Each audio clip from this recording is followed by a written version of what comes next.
band too. Good evening and welcome. It is Tuesday, 7 p.m. on the East Coast, 6 p.m. Central, 4 p.m. on the West, and 7 a.m. Wednesday morning in Bangkok, Thailand.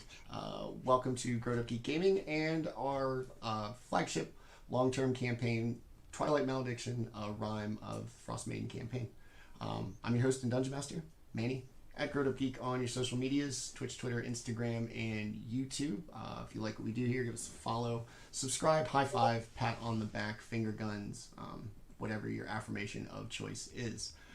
Tonight, we bring you episode 34, The Caves of Hunger, as we really kind of speedily get to the end of this campaign, which we're very excited about, but we're also very excited about what is to come after this. But in the meantime, while we are still here, let us meet our amazing players. We'll do a recap, and then we will jump right back into the pressing issues of the caves. Let us start with our resident of Icewind Dale, our lizard man barbarian. Tenta, tell us about Jaatuuli. I'm Tenta. I play Jaatuuli, and Jaatuuli is the resident of Icewind Dale, as was said, and he is a lizard folk barbarian. He is a hoss of a specimen, and he is enjoying the constant fighting in the caves, wondering why he never plummeted around in caves earlier. Yes, very different from the kind of just static map and the VTT I really like for, like I said, dungeon crawling. I thought it was perfect, and I hope you guys are having fun with it. All right, let us move down on the west coast of the overlay to our excitable and always positive, happy to be here artificer. Orryn, Landon, tell us about Orryn.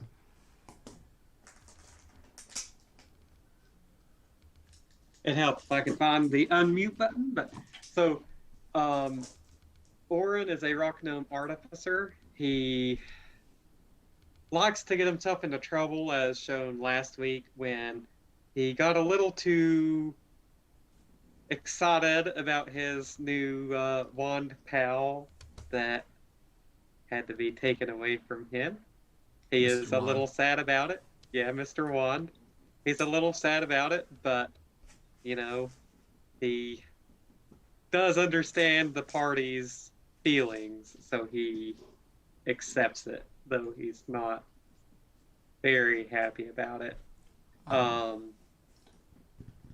He's ready to get these caves going. He feels like he will have a lot of stories to tell when he returns to Silvery Moon, and he is excited for the rest of this adventure. So. Mr. Wand texted me earlier, and he wanted to say that if I saw you, to say that he said, "What's up?" So, Mr. Wand says, "What's up?" I miss you, Mr. Wand. I'll let him know. All right. Let us move over to probably the person most concerned by that transaction. Our monk, disappointed dad. Lewis, tell us about Baldr. I'm Lewis, playing Baldr this evening, who is our way of the living weapon monk, who, yes, regrettably had to take Orryn's friend away from him because Orryn's, as some parents may know out there, he was just a bad friend. All right, not the kind of friend you need right now, young man. So you're not allowed to hang out with him, kind of guy. And still reeling a little bit from his party revealing themselves, I guess, as you'd say, their true colors. But still got an open mind for everybody because he's traveled with them, and they're dare I say it, his friends. Yeah, you can't pick your friends sometimes, especially in the tundra, saving the world from a nightmarish curse. Let us move, finally, last and not least, kind of the little end to his kind of big arc lately, having discovered a little purpose, hopefully learning to be able to forgive himself. Dustin, tell us about Kelroth. My name is Dustin. I play Kelroth. I am a half-elf cleric of the life domain, and I'm here to kick some ass. Unusually. Yeah. Very nice. All right. That is our amazing cast. Like I say, without them, we wouldn't have anything. So I'm so appreciative that they come out here every week and hang out with me, and we get to do this for everybody here. So thanks to them. Thanks to everybody watching. All right. Tonight we begin. Last week, the party kind of gathered themselves at what remained of the camp of the Flaming Fist, the once powerful army headed by Killian the Grey, who simply marched them all to their death in the name of vengeance for his daughter on our once pacifist life cleric. After getting everything squared away and having had conversations with powerful beings, more or less pointing the way, they set off across the tundra, eventually arriving at the Reghead Glacier, finding an obvious fissure that had been filled about a humanoid size and shape. Jaatuuli had to crouch a little bit, kind of big, but not his fault. Read the poem that they had found after completing the trials of Orryn in the basement of her castle, creepy. Recited the prayer of the devout, opened the wall, and followed down to a series of caves, at times humid, almost a constant smell of ammonia, icy for sure. And in the most recent room, the last one before we ended last session, what appeared to be the tops of buildings frozen into the floor, as if underneath the solid ice floor that they're walking upon, there might be a hidden city. After combating, some flame skulls? What else? The ice methods. After defeating the ice methods, which disintegrated into a dust and a mist, out of the mist coalesced 3 kobold vampire spawn. Because, of course. So that's where we will pick up. Hold on. I have everybody's initiative order from last time. Wait. You guys, okay, we'll roll initiative once for this round, and then we'll carry that through, because I don't really have everybody's kind of initiative, per se, from last time. All right, so we start the party in the room, seeing essentially the tops of frozen buildings, frozen into the ice, not rested upon them. And out of the mist, kind of coalesce 3 kobold vampire spawns. And let me get everybody to roll for initiative, please. Ooh. Kobold's excited. Orryn is ready to go today. And I got a nat 20. What? Ooh. Oh, I'm so Kelroth ready. coming in strong. I'm so ready. Are you, though? Don't reveal the results early. All right. Are we building to your finale? Jaatuuli, what'd you get? 7. Ooh, okay. Orryn. Tactical 7. 22. What's your dex?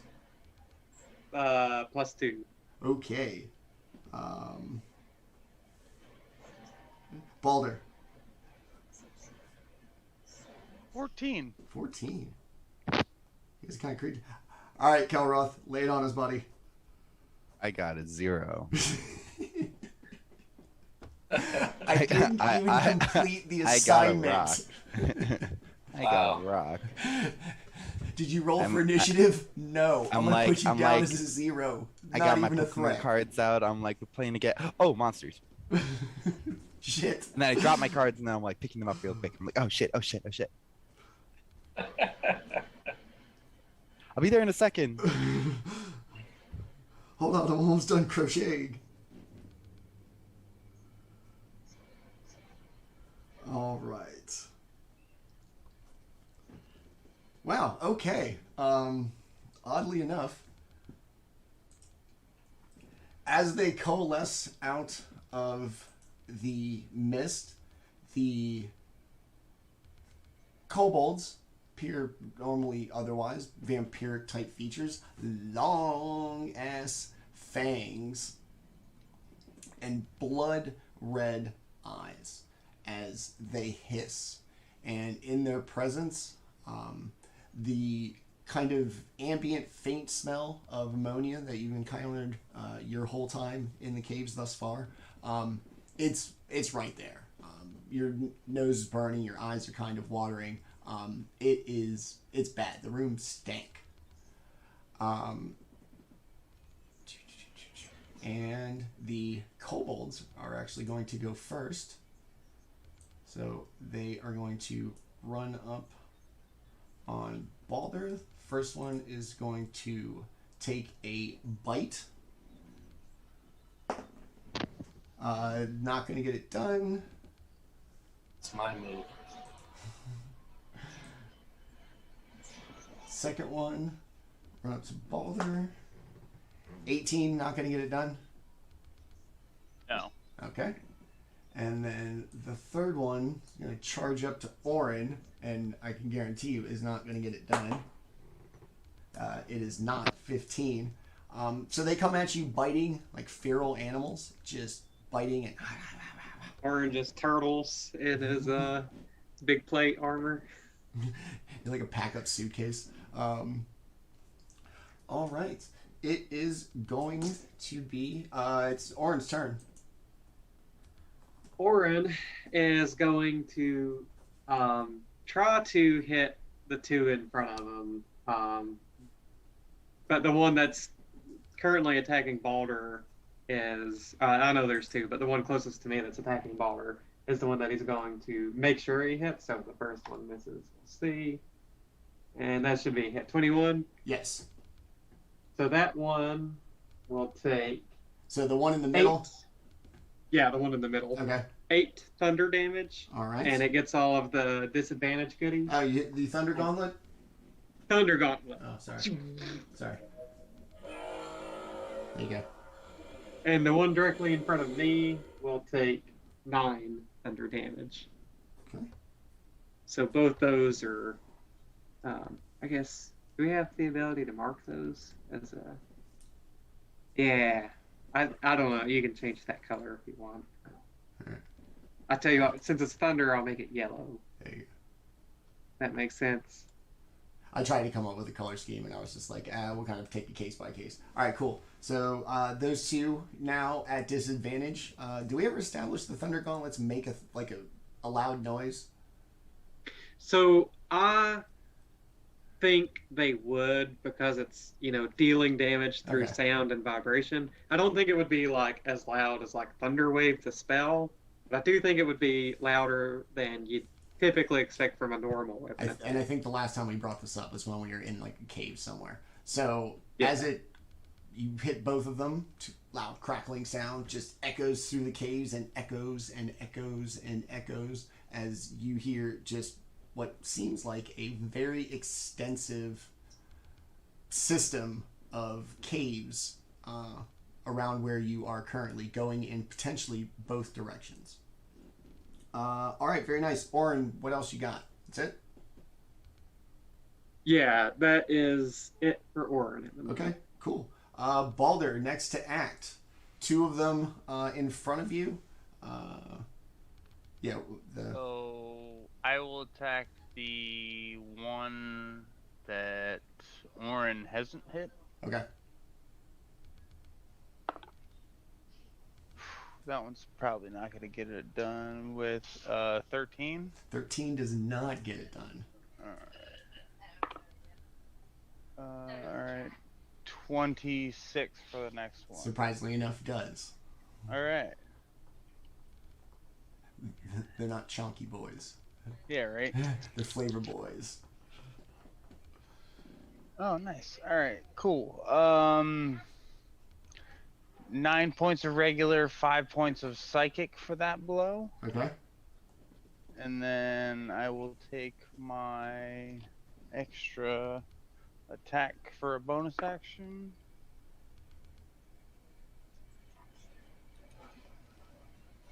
Uh, 15? To hit? Yeah. Yes. All right. Ooh, nice. 12 points of damage for that. All right. What else you got? That's it? That's it. Cool. Awesome. So you wail on this thing. It stares at you. It doesn't have any pupils. Its eyes just kind of vacant. And even as you punch it, these glowing red orbs always seem to kind of be looking at you as you're just wailing on this thing. All right. Jaatuuli. Yeah. What do you got? Orryn's All right. taking care of two of them. Baldr's wailing on one of them. I'll step up to right here on this side of it All right. and unleash some chops. Axes. 16 to hit Yes. and a 20 to hit. Yes. And 23 to hit. Yes. All right. I was like, math. Hey, Dave, thanks for the stream, buddy. Appreciate it. So, gotta look up my business here. All right.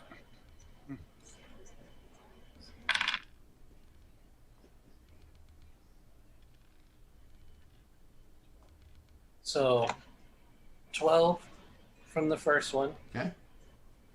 9 from the second one. All right. And then 12 from the follow-up one. All right. Go ahead and describe to me this fury of blows that brings this kobold to its violent conclusion. The first one takes the left arm off. The second one takes the right arm off. And the third one just sticks right in the middle of its forehead. Kind of gets stuck, so I kick it off of my blade. Ugh. As you cleave parts of the body of this kobold apart, it begins to turn to ash, but because of the kind of odd ambient humidity of such a cold place, instead of just fluttering off, it kind of clumps together like wet sand and kind of spills into like a plop onto the icy floor. Heck yeah. And releases just the most insanely just noxious smell of ammonia as you kind of stand over it and wipe various bits of it off your axes. The smells of the undead kobolds reminds Orryn of that first time that he and Mr. Wand joined together in a partnership, and he is sad. Oh, everything! He looks at- everything reminds me of him. He looks at Baldr with a tear in his eye. Let me call him Daddy. Baldr's gonna like cinch his backpack like even tighter. Like seeing that like wanting like tear in Orryn's eye just kind of like come down, like looking at me. I just know like what he's thinking. Like even though I didn't hear his thoughts, I just like Baldr just like sees the tear come down his eye and he just It's a double no. and then like gives him the squint. Orryn just looks away in shame. Look at him and tell me if he thinks it's a good idea. I moved up to the next one also. Okay. Just took some more movement after you. All right, so you're stepping in it. This kind of like sludgy ammonia, like wet sand.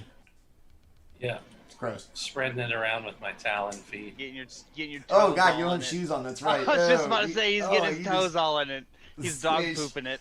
Oh man. He's barefoot dog pooping it Man. right now. Barbarian's gonna barbarian, y'all. All right, Kelroth. Kind of up against the wall here. You do got some space to move around. Yeah. What do you want to do with these two vampires? They. What? Is it my turn? Oh, sorry. Wait, there's monsters? What? Okay. You're a cleric. You don't like undead. They're like stinky boys, right? Yes, like in the loosest like flavor kind of sense. I mean, it smells like ammonia. Like Sounds awful. stinky. Like awful. Well, here. Oh, now I get to just act it out. I'm just gonna like 1, 2, 3. Ew, stinky. And I'm just gonna move over there. All right. Wait, is this thing in the way? How big is this thing? It goes all the way to the ceiling. Like I said, it's an entire tower. No. Sorry. The I guess you can't see my cursor. The like column that's knocked down. Oh, is it it's giving like them cover. Yes, it's like 3 feet high. Okay. 1, 2, 5. Ooh, look at me! I'm flanking. All right.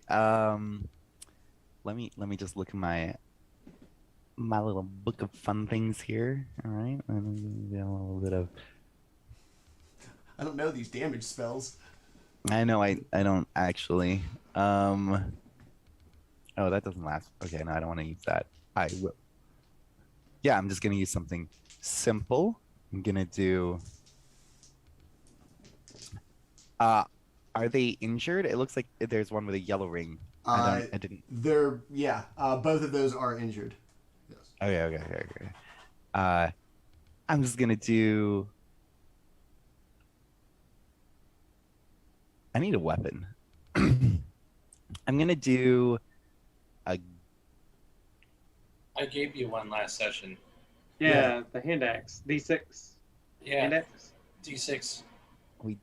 I do. Yeah. Yeah, you got to get real close this time. Yeah.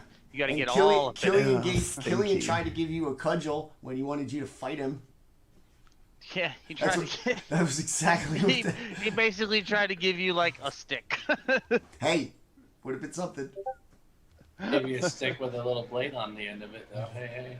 It's not the weapon, it's Yeah. the wielder. Okay. I mean, Ooh, if the weapon's okay. a stick and Well- you can't use the stick, then yeah, it's definitely the weapon. Then okay, I'll stay close to my companions. Okay. And I'm gonna take a swing. Hiya. 20. Yes. Wow. Whoa. Hey. And let's see. It's not gonna be a lot of damage. It's not gonna be a lot of damage. I need to add I'm something. impressed with the I haven't commitment. used this before. The 20, man. Get it. Roll 3 Um, for fucking initiative for like 9 months. Nope. I want this one. Hiya. Okay, so I do 10 damage. 5 of it is hand axe damage, Okay. and the other 5 is glowy radiant damage as my energy glows with divine power as I swing it.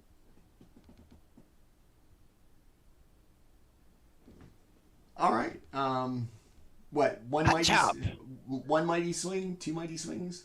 I'm nope, just one.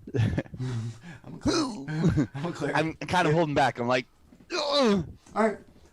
So you do hack at this thing, much like when Baldr was just punching his.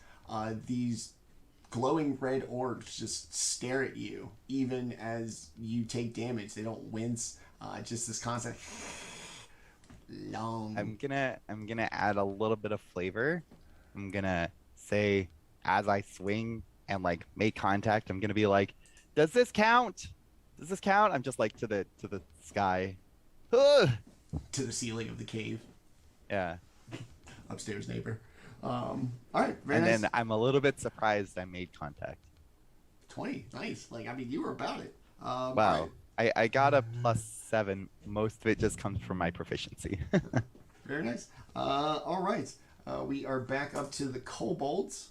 The one adjacent to Orryn is going to feel compelled to attack him. Ooh, that one. Orryn, 24 to hit. That hits. Woo. Unless If I was attuned to Mr. Wand, it wouldn't hit. Thanks, Baldr. Wow, hold on. I was like, I haven't rolled a d4 in a while. I didn't know if I had him in the pile. Alright, you were going to As take... a reaction to that hate speak, Baldr is going to move. Take a reaction and move. From here to here. Alright, Orryn, you're going to take 6 piercing damage and 5 necrotic damage. Your maximum hit points are also reduced by 5 as a result of this vampiric bite of these kobolds. Well, that's just messed up. Dude, it's going to get so much worse.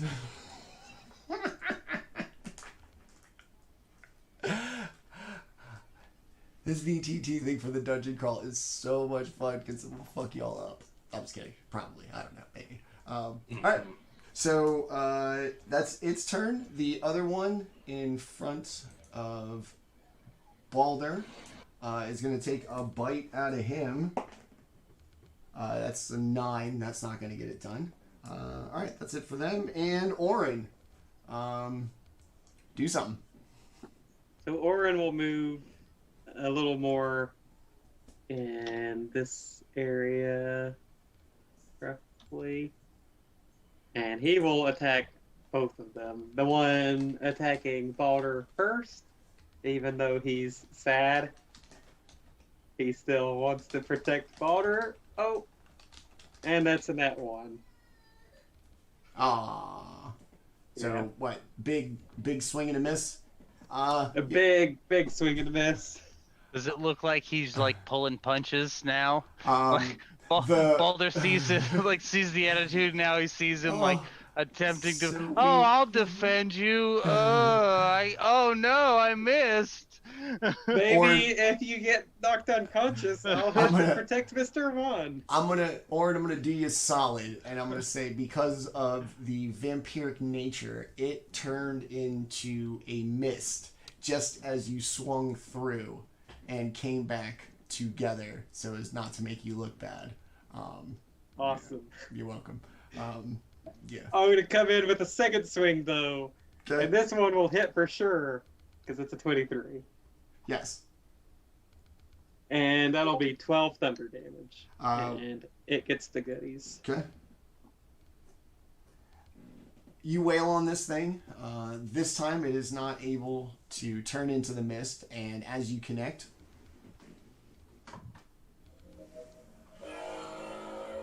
a thunderous echo just continues through the cave system, which you currently find yourself in, and this kobold's once bright red eyes have dimmed to the softest of reds and have grown from the entire eye socket down to the tiniest little dot. All right, Orryn, that's it? Yeah, that's it for All me. right. Baldr, the one in front of you is very much not doing well. And then the one in front of Orryn, it's all right. It's all right. He's gonna continue to not do well. And fuck. 11's not gonna get it done. Ooh, natural 20. All right. So that is 13 plus 6 plus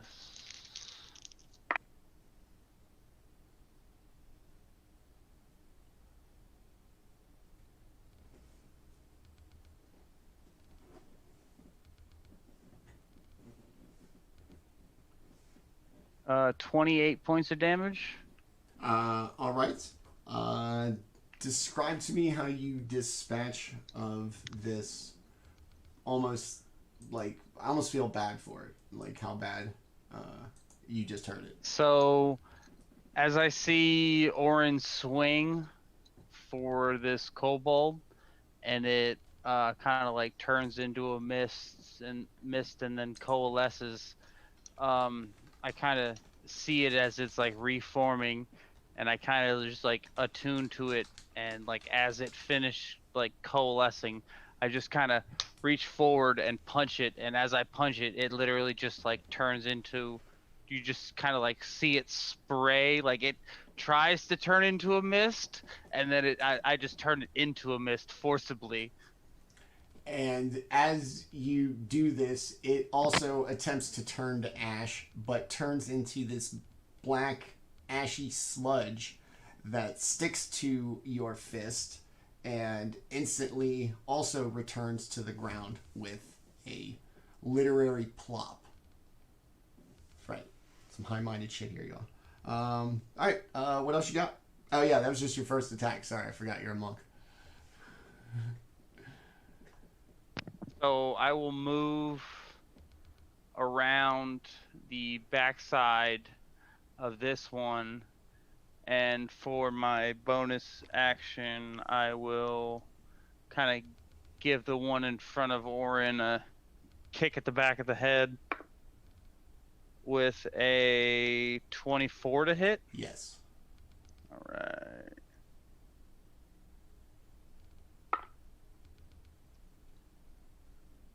6 points of damage. All right. With your monk-like reflexes and your gnarly speed, you manage to kick him in the back of the head like Chris Tucker. Which one of y'all kicked me? Kind of a thing. All right. Jaatuuli, there is just the one left right, below you. Let's be real. You're going to tower over it, so... All right. What do you got, Lizard Man? Flurry of chops. First chop. Hey, shall we go with the chops, my lord? Yes, very good. Excellent choice, my lord. 17 on the first chop. Yes. 19 on the second chop. Once again, yes. And 15 on the last chop. Very good, my lord. Yes, all three. Awesome. Chop number 1.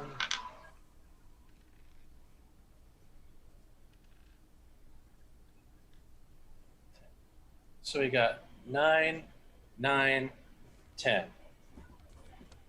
28. Okay. Yeah. All right. Describe to me how another fury of Lizard Man axe blows disposes of this weird Island of Dr. Moreau experiment run amok. The first chop kind of buckles it in on this way. The second chop buckles it in on this way. And the third chop just splits the skull in half and it ashes up. And into the sludge, coming to the ground in a violent splat, releasing this horrific smell of ammonia. And the cave is once again quiet. The action has subsided, and the humidity becomes once again noticeable. It's damp in here. It's warm. It smells like ammonia, despite everything being frozen. It's a glacier. You currently have 3 options, essentially. To the southwest, you can go through the caves, a series of caves that you saw before you jumped down from the ledge. And then you have a passageway to the southeast and one to essentially the north. What do you guys want to do? Well, first things first, I walk over to one of the building parts that's sticking out of the ice and wipe my foot off. Ugh. Gross. The one thing you notice about the column is that how unbelievably perfect it is. The stones are exact and uniform. Everything is square fit. Nothing is slightly off. Everything is perfect.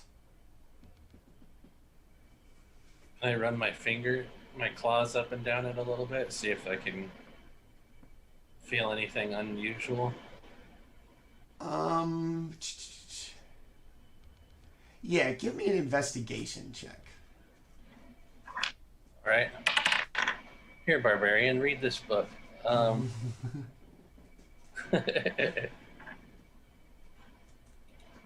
Let's see. Stone. Yeah. 14. 14? Yeah. As a creature who's probably fought with their hands for a good period of their lives, who's probably scratched at many things, rock, living, tree, just, you know, you're a sensory creature. You're out there. I mean, fuck, you just stepped in vampire goo. As you scrape your claws against it, it doesn't feel like anything you've ever felt before.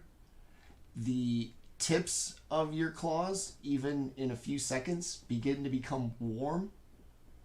And there is almost like a numbing kind of sensation washing up your arm as you continue to scratch back and forth. The longer you do it, the more it creeps up your arm.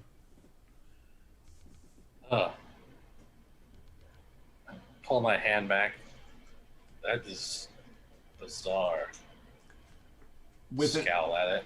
Within a moment, your nails are no longer warm, and the kind of warm tingling sensation is gone almost as quickly as it came. I'm gonna take my axe and give it a little bop.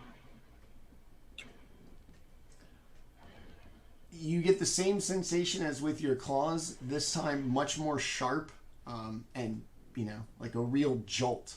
Not enough to cause any pain, but like a sharp static shock if you were to touch something, or, you know, quick little burn, pot of coffee, stove, just real quick, but enough to let you know you're alive. I'll look over and we should probably leave this alone. Kelroth, you want to go see what's down below? I'm doing a peeky do. Okay. As you kind of near, So this is where they came from, right? yeah, The sure. creature dudes. Yeah. As you kind of peer around, you notice a corridor covered with spider webs and Yuck. the overwhelming stench of like ammonia really concentrated into this room. There Ugh. are a few piles of what look like bones and a body in purple and gold robes. Appears humanoid, not dwarf, no, but you know, normal size, maybe elf, half elf, human. Up against the floor, with the skin, like, I don't know, not decomposed as like rotted, but preserved and mummified, which I hate because of the dual context, but like in the scientific non-D&D concept of mummified. Sitting there, its head tilted to the side, and a portion of its neck missing. Okay. I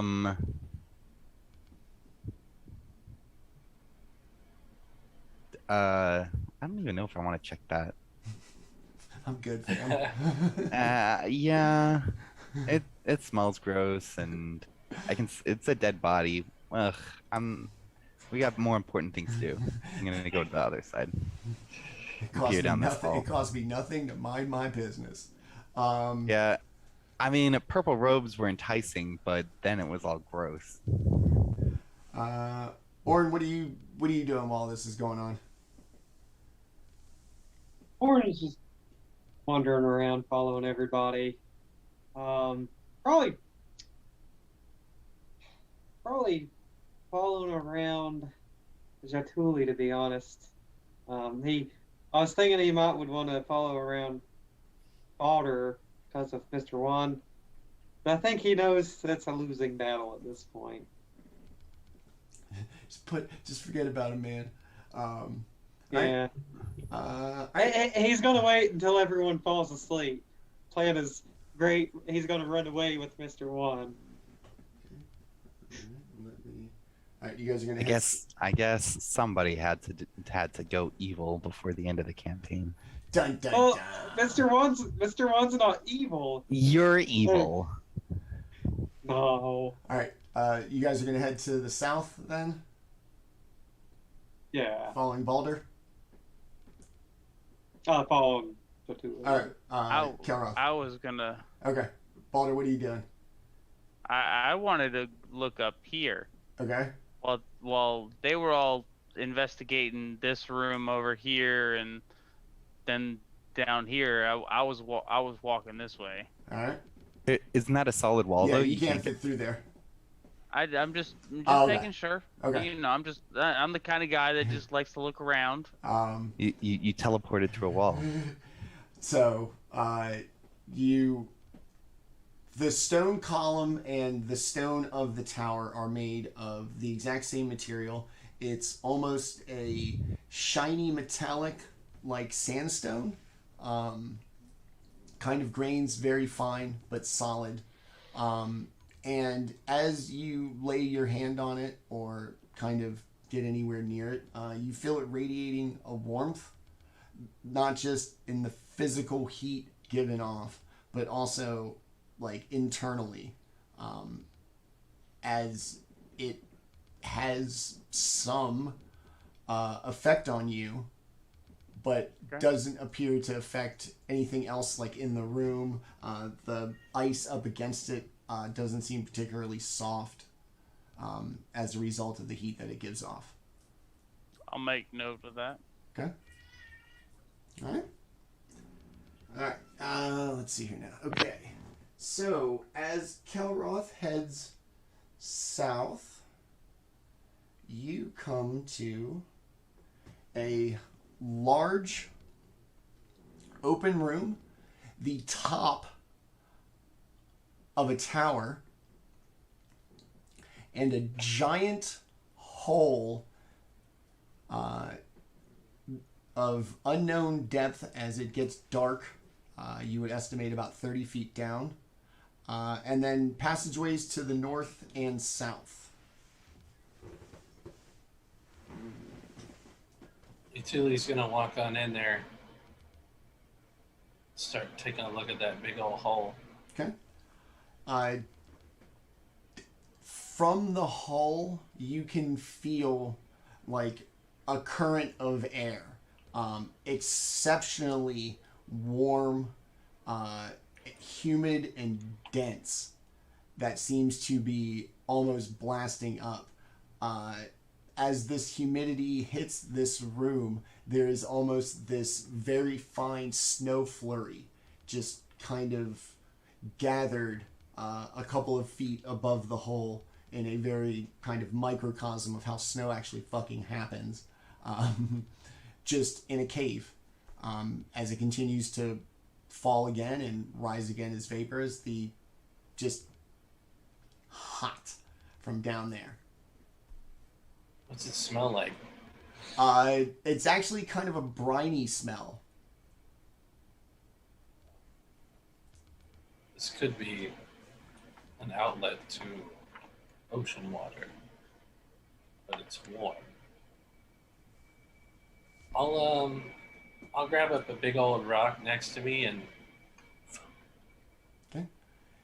It falls for a couple of moments before you hear it hit what sounds like ice, but instead of coming to, sudden kind of just stop, you hear it clearly hit something and then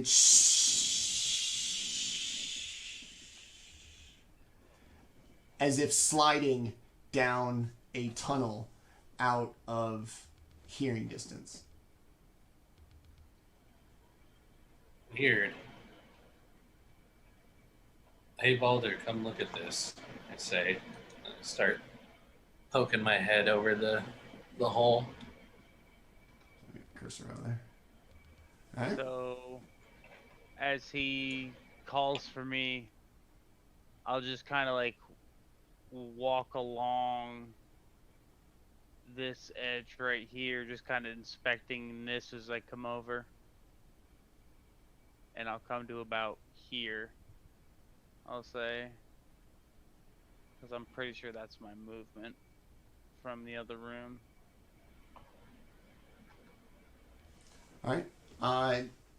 You're going to notice this before it gets, like, the darkness kind of sets in.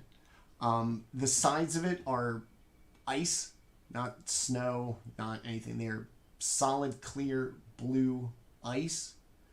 And perfectly smooth and round.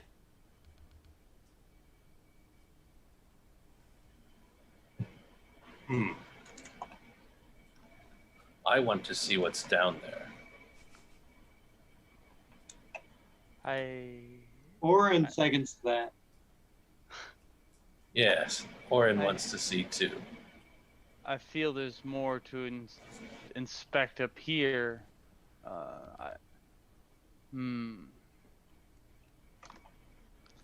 You want to hold my rope, Orryn, and I'll pull you up if you need it.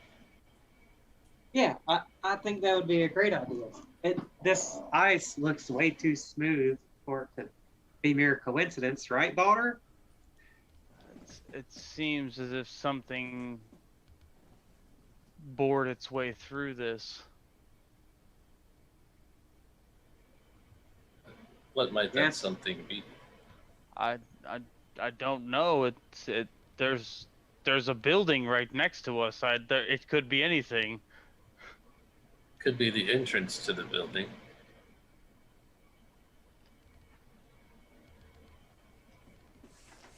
Let's send the small one down. Let me make sure I have Featherfall just in case. Which I do. Awesome. Just don't want to die. Jaatuuli quickly ties it around your waist. I mean, if it's... I could run down there with you, like as you're going down. It's just slick. You might not be able to come back up. That doesn't. The terrain affected by wet, like ice and stuff, doesn't affect me. Oh, fancy. Yeah. All right, accompany him, Baldr. I'll kind of like start shoving Orryn that way. Yes, go. You're like kicking him in the hole. There are other places to explore. There's a path over here. This first. Yeah, Kelroth, you want to look down the path that seems made for people to go down, or do you want to explore the unwalked path? Yeah. It'll be fun. It'll be an adventure. Actually, I'm gonna look at the hole. Does it look man-made? Does it look natural? Does it look monster-made?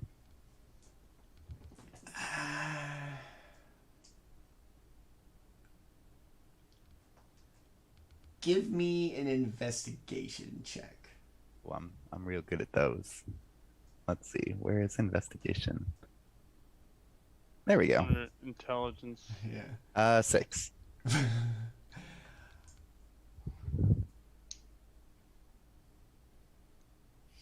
Looks like a hole. Yeah, I was like, sure is a hole, y'all. That's a big old hole. Can I see the bottom? I'm gonna cast light on a nearby rock. Okay. And then just drop it down the hole. Okay. You want to see? It's an interesting thing. As it falls, I just dropped a cool flashlight you down the notice hole. that the hole essentially begins to kind of slope basically underneath you. So if you throw it down, eventually you kind of see it curve underneath you. And as you see the glowing rock fall into the darkness, you see it clearly hit, kind of be jarring, and then it settles and just slides further and further down. And God, that looks fun. As it kind of fades and turns into like the light fades, it becomes like you hear. Everybody, give me a perception check, please. with advantage, please.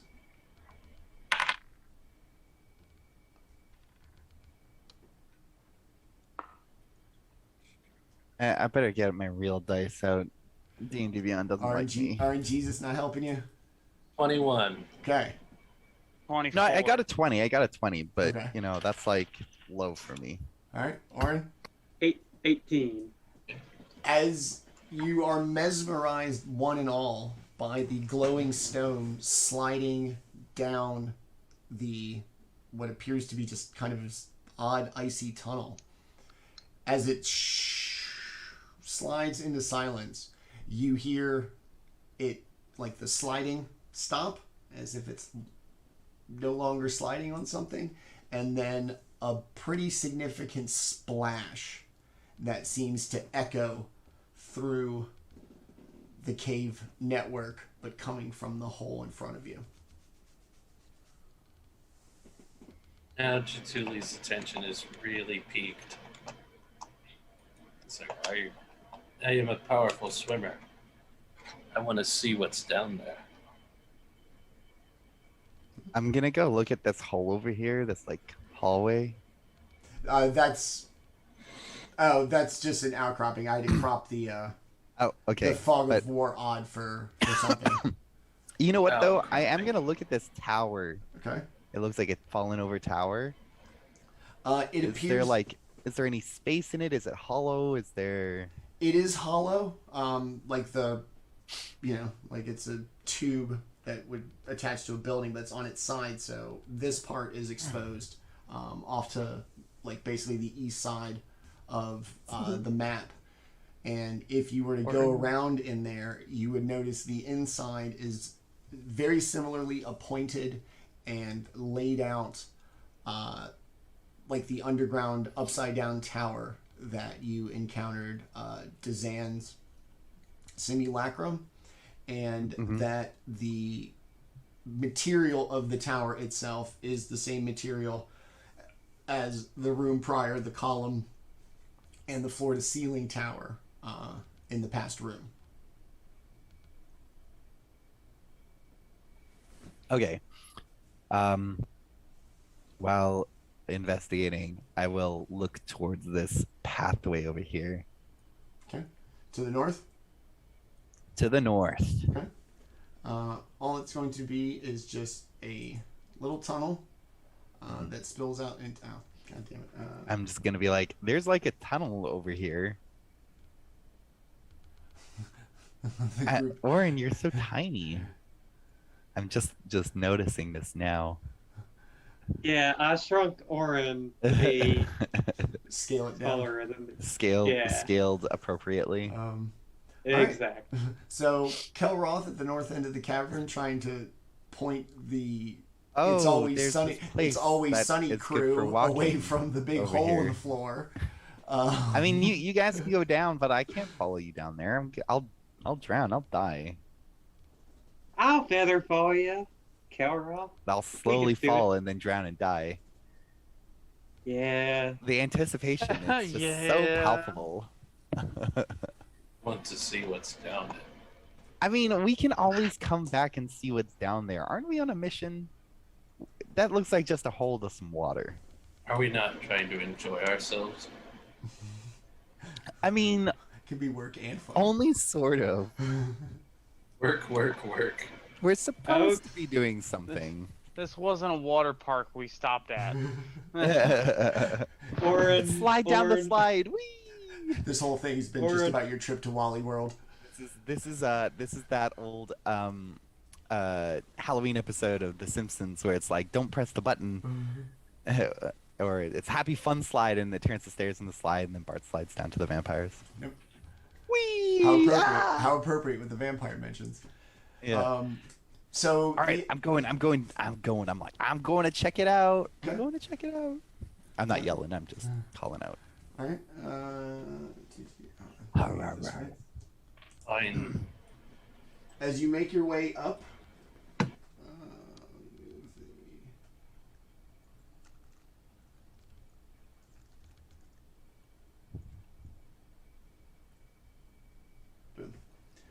you see a larger kind of room, the other side of the rounded tower from one of the previous rooms, and at the very north end, a stone slab so powerfully overwhelming of a smell of ammonia and what appears to be dried blood and pieces of rotted flesh.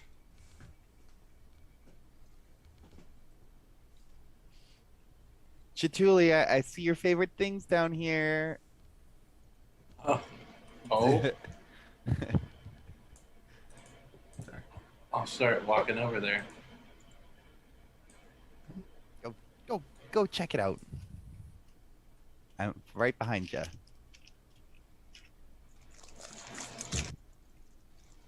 I'm going to look. The smell in the room is just overpowering. There's blood everywhere, all over the walls.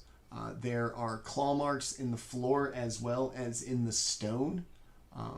It's the same type of stone that Jaatuuli might have used to sharpen his axe back in his village. And also in the corner, you will find purple and gold robes that look old. They're rotted, they're faded, they're tattered, but they're very clearly robes with no real kind of body, at least, to go with him. So this second half of the I'm going to move my cursor there so you can see this right here. Mm-hmm. Is that flush with the ceiling, or is that... Yeah, it's just like a... I said, it's exactly the same as it is on the other side, all the way to the ceiling. This one also having two, what in most kind of castle engineering or tower engineering would be like arrow slits. These appear to be for spells being slung through them in their defense. There's kind of scorch marks and occasional little like kind of errant, looks like chipping from where like maybe a spell was a little too close to have passed through. I'm going to wedge my face in there a little bit, see if I can't see what's going on. Inside, on the inside, everything is frozen to the floor, and it too appears to be laid out, decorated, and appointed like the tower in which you encountered Dazan's simulacrum. Does this one feel right side up though? This one is. The furniture is kind of frozen like halfway up, like the table legs, and everything's oriented correctly. Nothing seems like disheveled or like a couple of things are upside down like it fell. Everything seems relatively normally oriented. It seems sparse, and all of the interior appears to be scorched. Scorched? Huh? Yeah, like pretty bad. Alright, I'll pull my face out of that arrow slit. Okay. It is burned badly in there. Also frozen. Very concerning. Alright. Orryn, I see you making a move to the stone. What do you want to do? Getting Orryn. behind Orryn. Yeah, Orryn is wanting to go look in here. Okay. Investigate. It looks like over the course of just a very long time that living things have been just torn to the finest of little pieces. There are gouges and scratches all over the walls. There are odd gouges and scratches in the ceiling. Little tiny chunks of rotten flesh just everywhere. Walls, the ceiling, over there. And the blood on the wall, despite the like freezing cold temperature of being inside a literal glacier. The blood, triggers that kind of metallic sensation you get on your tongue when you lick a car battery. Not car battery, Jesus, no.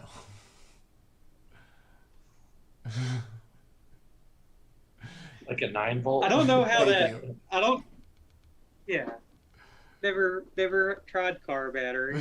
So. And rightly so. They'll do what Yeah. Uncle Manny says. He doesn't know well. I sure have like a few 9-volts though. It's always fun. I did it in my 40s, just to be real here. This is a safe place. I'll kind of encourage Orryn to go check out the stove. Okay. That's what Orryn will do. He'll walk around it as he's looking at it, Okay. checking it out. It looks like just a rock slab to you.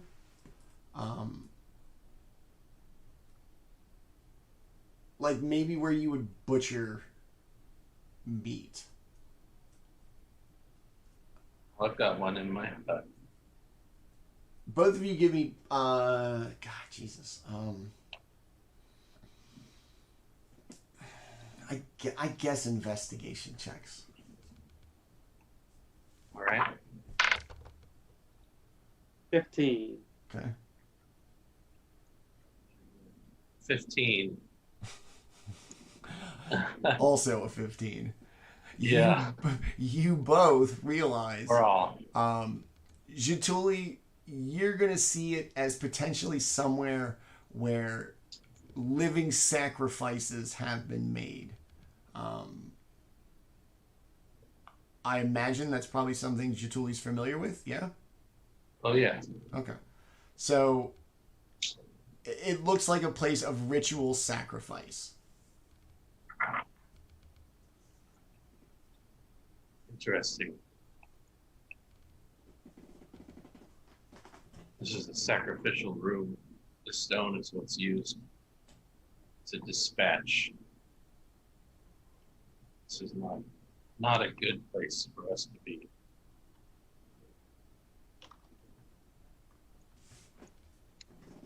Orryn will follow Jaatuuli out because he likes adventure, but there doesn't seem to be anything cool in there, even though sacrifice does usually, it's usually the more powerful people that are sacrificing others. So while Orryn thinks there might be some mystery surrounding it, he feels like if there is anything interesting, it's deeper into the cave, not sitting around waiting in a room.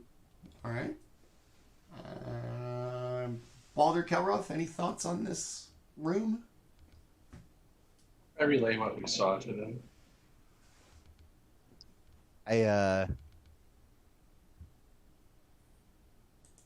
I mean, yeah, this doesn't seem like a nice place. Let's get this over with. All right. Your distraction techniques so far having worked? Yeah, I've been over here investigating this area. Okay. I'm concerned about Baldr. He's in the darkness. Up against Where I can see. up against the wall in the corner, It'd be funny if there was a wall there and he's just standing there facing the wall. Baldr, is everything you do okay? See, I'm working on my mime impression, y'all. You do see through this. The walls are this kind of blue crystal ice. There appears to be something glowing, like through the wall if you were to look at it. Oh, that's a good sign. Glowing's always been a good sign, right? Yeah, Glowing means like right. treasure, right? Lightning bugs. Yeah. Nah, treasure, no. Trouble, yes. All right. Ooh, let's go get some treasure. Jaatuuli, you guys gonna go along that little path? Yeah, we're gonna start walking that way. Okay. Boom. As you Yep. Staring in the corner. make your way to the next room, you see a giant stone head. From chin to the top of his head is about 20 feet. It is on its side, and it has two golden, bright colored orbs, not like physical orbs, but the lyrical of its eyes, like glow and turn the room kind of an oddish shade of green.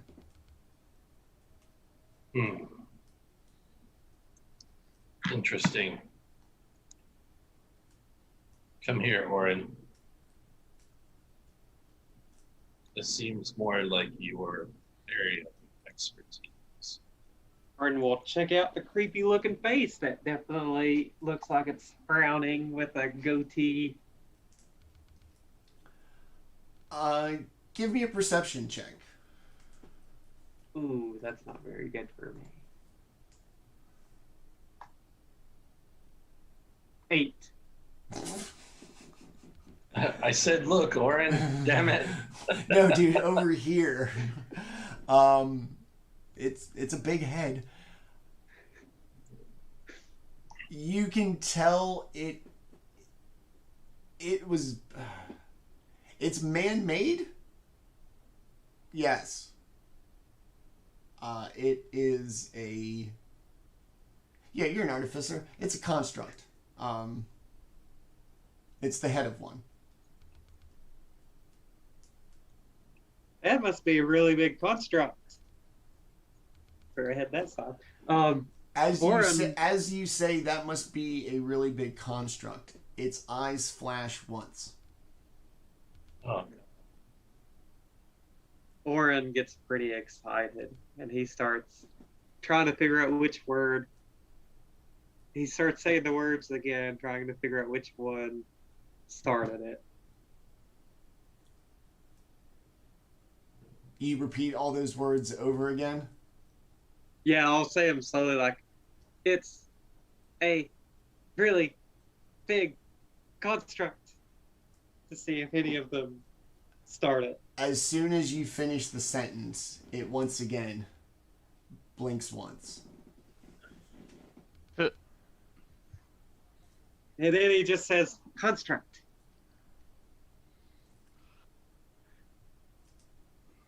Are we really gonna let the dude that has got problems making friends start talking to people again? Well, hold on now. Is it? I mean, okay, This hold. statue looks like it was a nice construct back when it lived, okay? Yeah, sure. Your judgment is not Yeah. sound. I think we should really just kind of just like the adults step in and just kind of Pick like him up, be push like, we're Orryn leaving. into push Orryn to the back of the circle. Is it like Oh, moving? man. It is not moving. It is disembodied in its pure sense.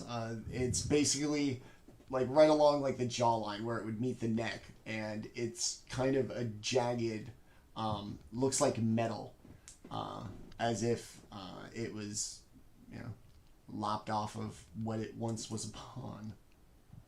I know this is a crazy idea. I know it's crazy. Revolutionary, in fact. I think we're the first people to do this. Let's just be efficient adventurers. Instead of questioning everything, let's just get our job done. Or it looks It's sad, crazy, but right? he just follows Let's the- go. There's monsters to kill and stuff. all right. You're very boring. All right. We can always come back to this. There let's is Save Icewind Dale. Let's push it into the hole. Also something we can do later. Priorities. All right. Which way are you going? Continuing through the cave. Okay. This way here. March, march. Okay. Jaatuuli in front. All right. Let me. So I'm hella big. That's the Okay.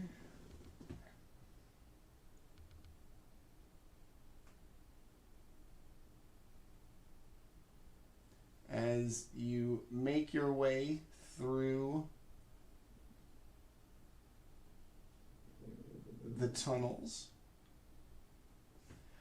you enter a very large chamber kind of shadowy, if that is a... most of the rooms are kind of lit by the reflection of whatever light through this ice. This one appears irregularly gloomed in shadow from like the ceiling, and all along the floor are bodies with purple and gold robes. Clearly not the right association to be. Yikes.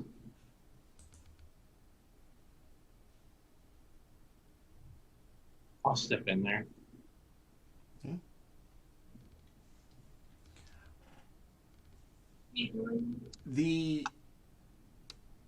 This, like I said, this room stands out from all the ones you've encountered so far in the complex, as it is clearly darker in here than it has been in any other room.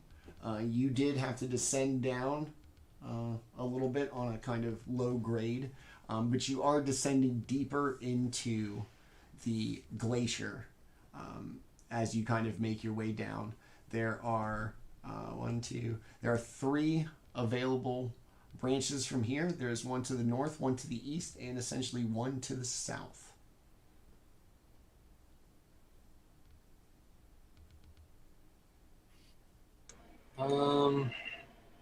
Let's see.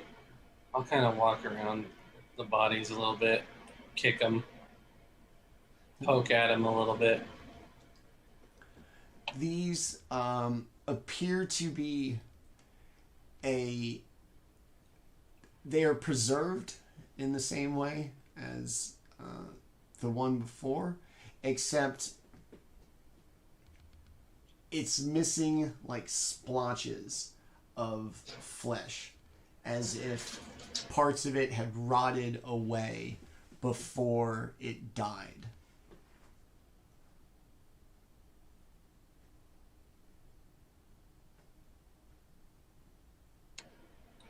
Well,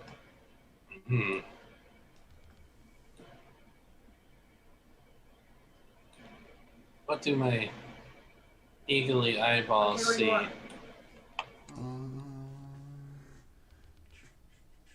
Hold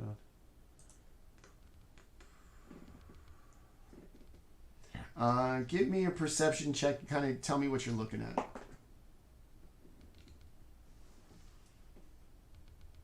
I'll move my token over there so you can see where I'm looking, but looking down that way. And ooh, 23.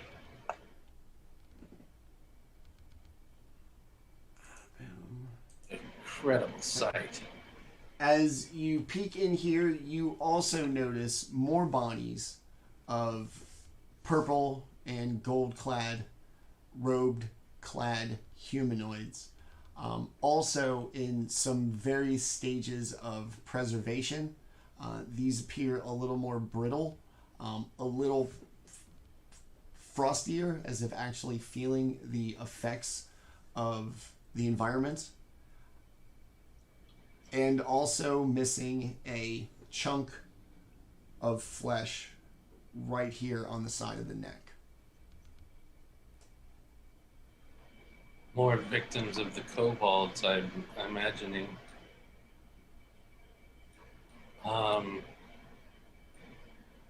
Doesn't really look to be too much of a reason to go in there. So I'll kind of head south and see what I can see down here.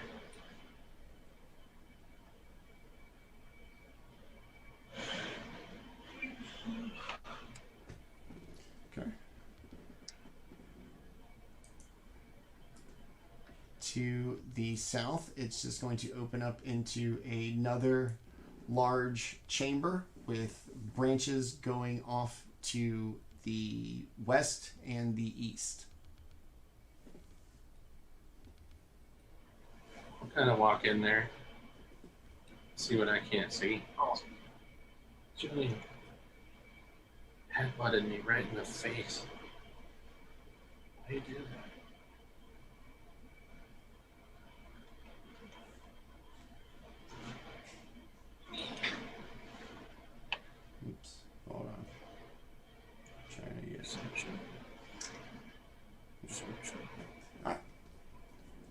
So as you make your way in, this room too, large, icy, no significant difference from most of the other rooms you encounter, except out of the room to the east, down the bottom. There is a swirling, cool breeze in what is otherwise a very dark room that doesn't seem to get the light like the rest of the cave network has thus far. I'm gonna take a big nose full. What's it smell like? Like rotten meat? Ugh. Nothing I haven't smelled before. Not a pleasant smell. I'll call the party in here. Someone with light, come over here.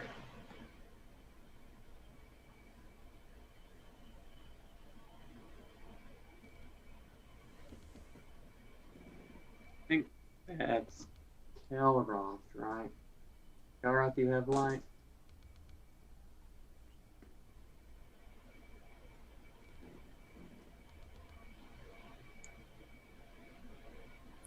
I got lights. I can make lights.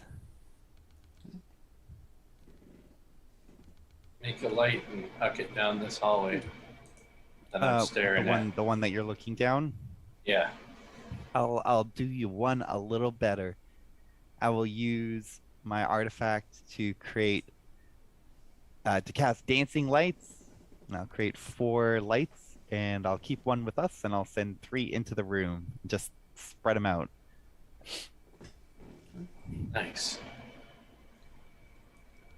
They create 20 feet of like torch light. As the room lights up, you can clearly see that it kind of continues both to the north and to the south. And in the middle, despite This place is confusing. the glowing spell of light that Kelroth just threw in there, there seems to be this point of just darkness kind of floating centrally about the room that isn't lit like the rest of it with Kelroth's spell, and also almost sounds like a cold breeze blowing. Can I just need to point something out because it's driving me crazy. But does the room that we just came from, does it not look like a bearded man?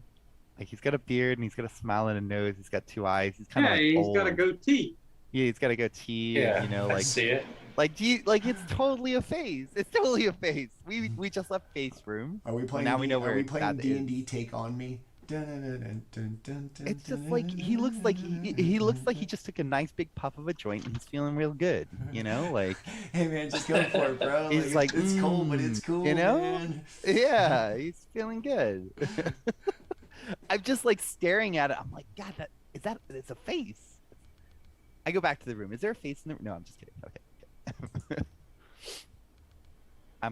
Let's keep following Jaatuuli. Okay. And the lights stick around for its concentration. It's up to a minute, but I can keep moving them too. So As Put one right and into I can keep casting the spell because it's a cantrip that my artifact lets me cast. So if we need more lights, I can keep casting them. I just have to like shoot them out again. Walk one into that dark space. See what happens. To the south? That dark space is to the north, right, Manny? what's that? No, I was like, no, you guys are still down here. Hold on, back up, both of you. Well, I was just showing you where I We're was. getting excited. Where I was as, looking. As you make your way through this little cavern, the kind of grouped, kind of obscure darkness stops you as you attempt to move as if a physical object is in front of you. And as you kind of bump into it and go, hey, what the... A wraith coalesces out of the darkness. And... Jeez. Alright, we're going to keep same initiative order. Wraith. Wait, are you sure? What's that? Sure that's a Wraith and not just somebody friendly? Are you sure, like, we should keep initiative order? Maybe give it another roll? No? All right, yeah, go for it, you guys. Why No, not? no, no. It's No, okay. go ahead. Okay, I accept, Go ahead. I accept my place in life. Dog, you've always been last. Like, don't be like now. Be like, I don't want to go last. No, because if I roll again, I'm gonna get a -1.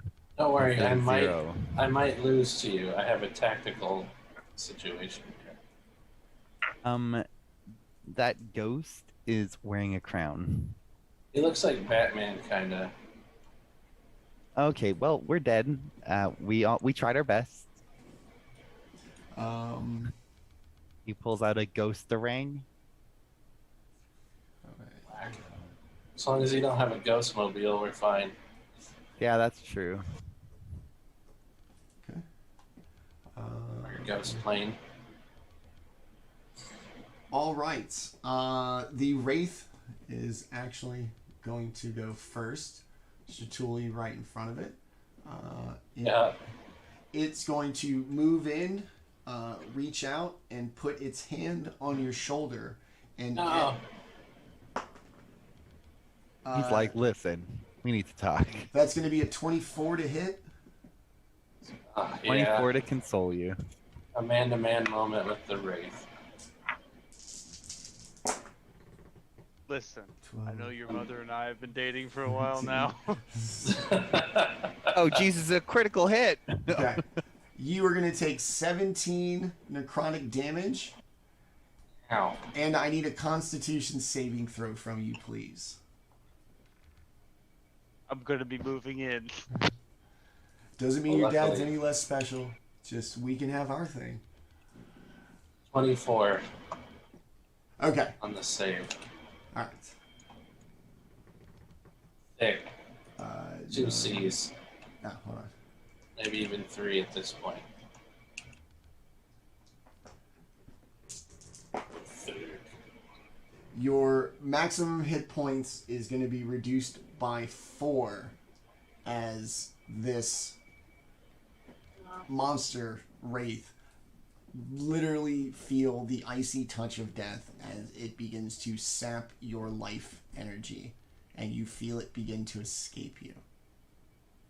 Does that affect my temporary hit points first, or my actual hit Your points? actual hit points. We'll let you keep the temporary ones. Eehee. Alright. Now I'm super pissed at this thing. Okay. All right. All right. Well, that's it for the wraith. Right. Yes. Cool. All right. Orryn, you are next to act. You saw this thing reach out and touch your friend Jaatuuli, in a way that we would call him monster bad touch. What do you want to do? Can Orryn move like right here in this little square? Yeah, I mean, you could squeeze by Kelroth and underneath Jaatuuli if you had to. Awesome. That's what Orryn will do, Okay. and he will have Mr. Wraith say hello to the Thunder Gauntlets. Yeah. 24 on the first, and 20 on the second. Does Yes. both hit? Awesome.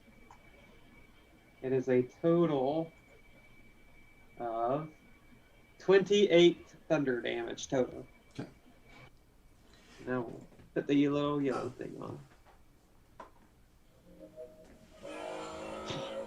So you connect, and the thunderous sound reverberates through the cave network.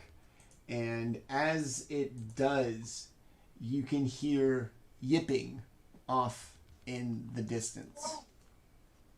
Yip, yip, yip, yip, yip, yip, yip, yip, yip. All right, Orryn, what else you got?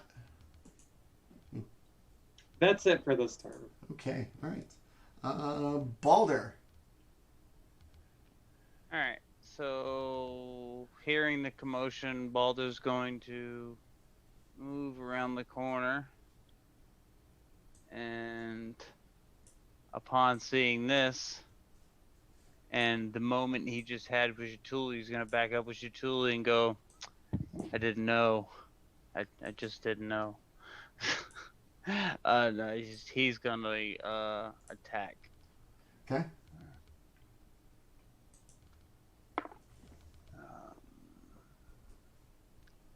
It's a 24 to hit for the first one, Yes. and 16 to hit for the second one. Yes. All right.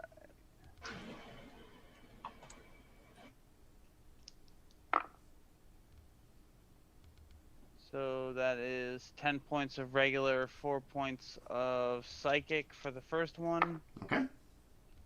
and then 12 points of regular, 2 points of psychic for the second one. Or actually just 12 points for the second one. Sorry. Okay. As you. And then... Okay, go sorry. ahead. No, you got an attacks? Yeah, I got more. If it... I got more.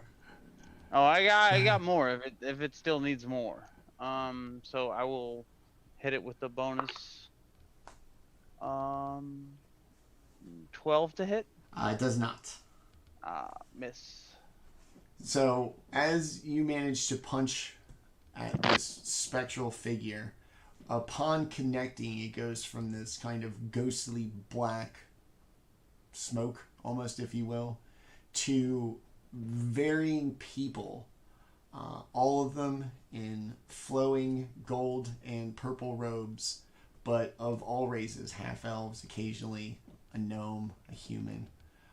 Every time you punch it, it is if like it inhabits another form of, but all of them consistently in these colored robes. What else you got? Baldr, that's it? Yeah, that's it. Okay, cool. Jaatuuli, you bumped into this thing, man. It took offense. Yeah, it took offense.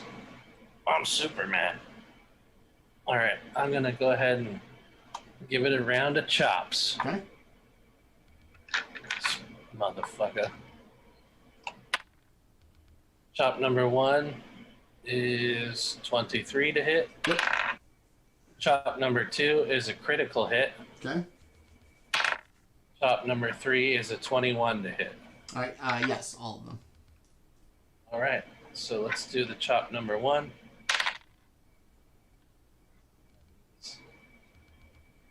$12 damage. Okay. Chop number 2 is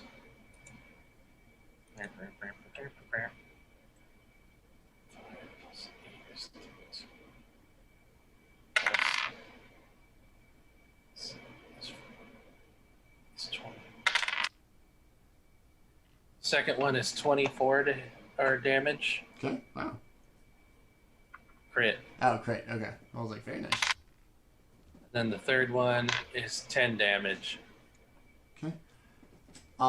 Just like when Baldr and Orryn connected, every blow, just as you strike, the visage of the Wraith changes, and to you as well. They appear to be constantly in these gold and purple robes, and with every chomp, it changes entirely. Male, female, everything in between, all the different races, but forever in these robes.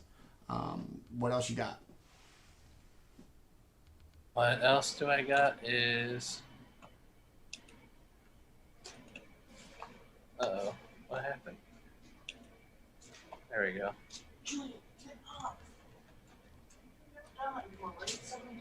Eat. There it is. That's what else I got. I disengage. So I'm an eagle barbarian and don't have to stand there. Okay. All right. Kelroth, you are up. I'm going to do... I mean, does it look like it's taking any damage? Does it look like it's not liking being hit? I mean, nobody. I mean, some people do. This wraith is not one of them, and its form has become a little less sharp. It's a little more transparent, as if its presence on this plane of existence is waning due to the damage you have been doing to it. Shadow Wraithicus. I will blast it with the light. Let's see, what level lightingness should I use on? I'm gonna use a level 2 guiding bolt. Oh, no more D&D Beyond. Let's try a regular. That's acceptable. 24 to hit. Yes. Okay. Let's. Okay. Okay. Blast him. Pretty good. Okay, and one more.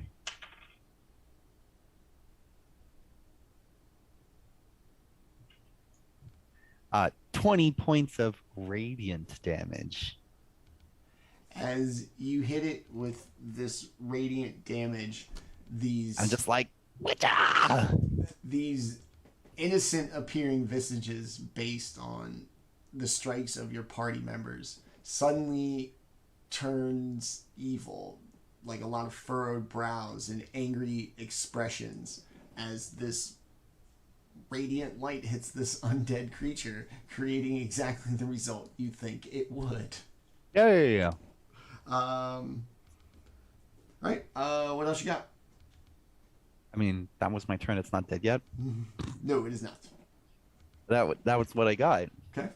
All right. We are back up to the Wraith, and for a brief moment, it seems to coalesce a little better, like it did at the beginning. And Kelroth is going to notice, after shooting his spell, that the darkness from the previous room has made its way into this one and split into 5 shadowy figures scattered. Wait, the creature, room. the big one? The obscure darkness from the room before. That was all along the ceiling. Oh, behind us. Yeah. Oh. They're a little like Dementors hugging those people. Okay, just want to throw this out there. On the guy that I hit with Guiding Bolt, the next attack roll made against this target is done at advantage. Okay. So Chops. keep that in mind. Whoever decides to attack him next to your attacks will have advantage. Just the next person who attacks, All not all attacks. All right, so the Wraith, having summoned his little shadows, is going to reach out now and attempt to touch Baldr on the shoulder for a 24 to hit. Yeah, that'll hit. Okay.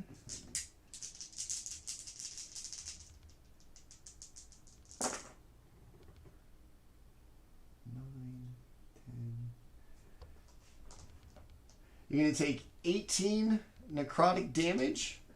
I need a Constitution saving throw from you, please. Alright, 1 second.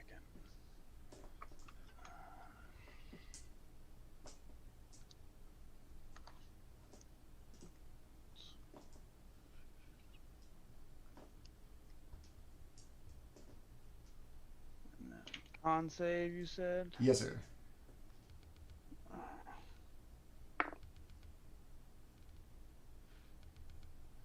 That's a 17. Okay, you will pass. You will take your maximum hit points will be reduced by 5.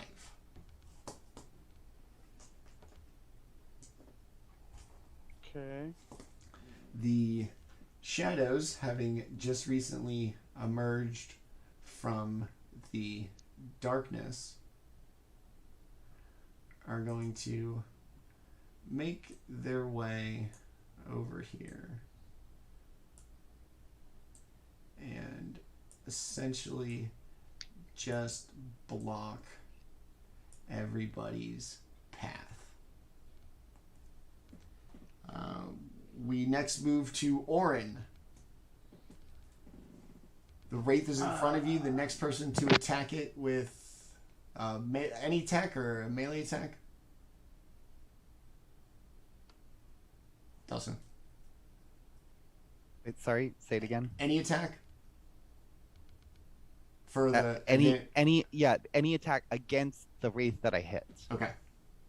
Yeah, so like, well, it says if I hit, the next attack roll made against this creature before the end of my next turn has advantage. Okay. Thanks to the mystical dim lights glittering on the target. Okay. So that's going to be Orryn. It gets really gay at the end there.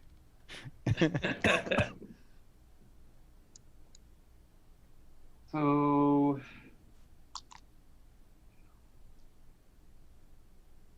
what Orryn is going to do is All these guys coming to cuddle me. gonna move like right here. And he doesn't want to use that bit because that would be better for someone else that can deal a bit more damage. Orryn is going to hit a button on his armor, and a bunch of hypnotic symbols and patterns start to erupt in different lights and sounds and everything else, affecting all the enemies as I essentially cast hypnotic pattern. Okay. The Wraith and all of its little minions have to make a DC 18 Wisdom saving throw or be incapacitated and with a speed of 0 until it takes damage or until something uses an action to shake it out of its stupor. Alright, so the Wraith rolled a nat 20. I'm going to roll all the shadows at once. The shadows are going to fail. The Wraith is going to pass. Awesome. So, let's see. And that is it for Orryn, too. Okay. Oh, this thing also loses its... We'll put purple on it for Awesome.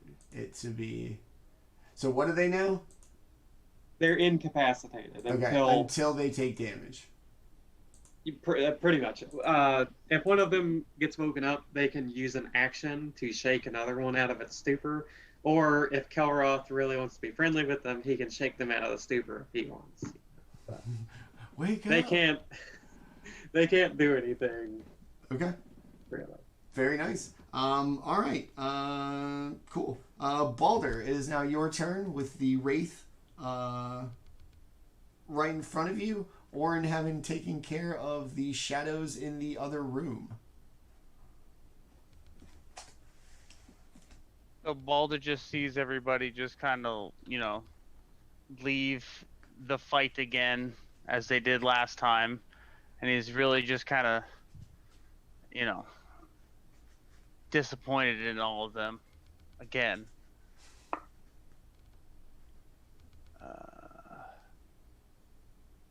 That's a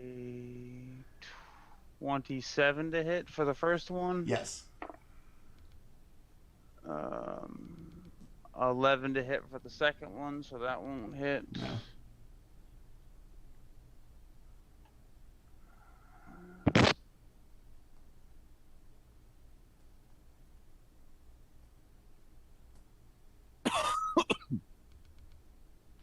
So 6 points of regular, 6 points of psychic for that hit. All right. And then I will spend a key point and attempt to push it away from me with that blow. Okay. So if it can make me a strength save. Don't know that ghosts are particularly... Oh no.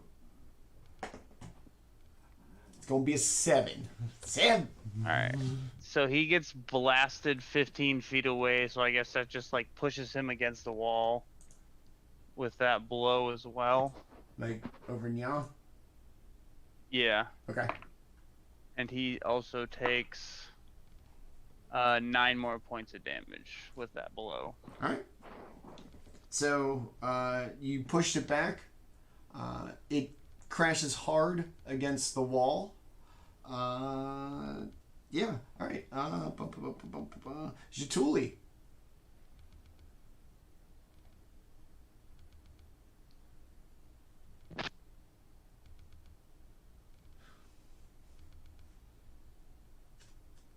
I will walk over here and start putting some chops on him. All right. Also, I think I might have accidentally opened a program on here, so it might slow my stuff down a little bit. All right. Yep, there it is. Get out of here. Program. You fight for the users. Don't worry, guys. I'll hold the horde back. GarageBand opened up and it won't go away. Go away. They're like waving and like in front of their faces and stuff, giving them the finger. Kelroth, they'll torment the shadows. Fuck these guys. Yeah. So I'll walk over there, deliver some chops. All right.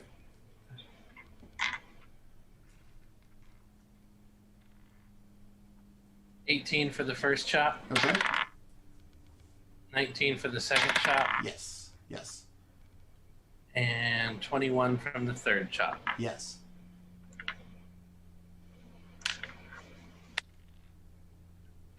So 11 points of damage from number 1, Okay. 12 from number 2, Okay. and 11 from number 3. All right. As each one of your 3 blows connects, instead of just a brief flicker of another being, these linger a little longer, and instead of seeming a moment frozen in time of these other lives, this seems to be in the present, looking directly at you. And as you finish up with the third brutal chop, the figure stays as a gold and purple clad humanoid, collapses to the ground, and just as it hits the snow, goes from, luscious, healthy, living flesh to instant decay just in a moment, just discoloration fading off the bones, leaving just a skeleton and once again these gold and purple robes. I spit on it. And then, so I'm assuming that Wraith is, he gone. He gone. Then I'll come back over here and support Mr. Kelroth. Okay. And Start hide manning him. as the Wraith turns into the lives of some other creatures, the shadows as well briefly flash to another life, and as they fade into like a mist, they do so as a gnome, an elf, a half-elf, and a human, all just dressed in the robes and kind of disappearing off. I turn around to Jaatuuli and I go, "Don't worry, I got him. Well done, Kelroth. I'm learning." You clearly dispatched them all. Yes. I am smiling when I say it. I'm just like having Sorry, fun. Baldr, I moved you accidentally. I pat Kelroth on the shoulder. Well done. Don't you move me closer I to know, them. sorry. No. Sorry, my bad. Baldur doesn't want to be any closer to those people right now. Let's do a cuddly hug. Let's do it No. like that sort of bro. Everybody saw the Wraith and they were like, I'm gonna go help Kelroth. Yeah. So To be fair, I tried to incapacitate all of them at once. as you make your way into the room, you see I a killed it. passage to the south and a large room to the north.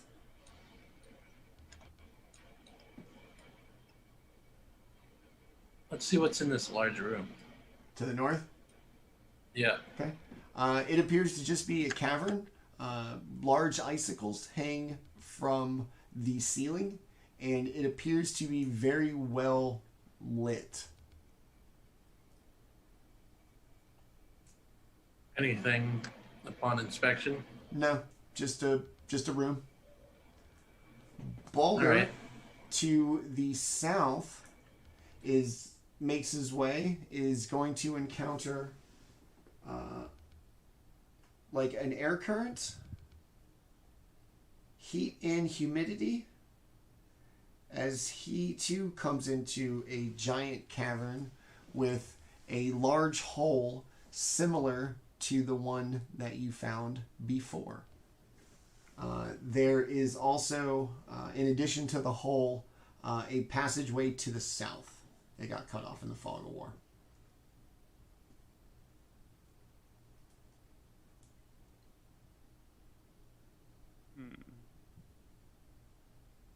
So I see that there's a hole in here, like the other one. Exactly like the other one. Same sides.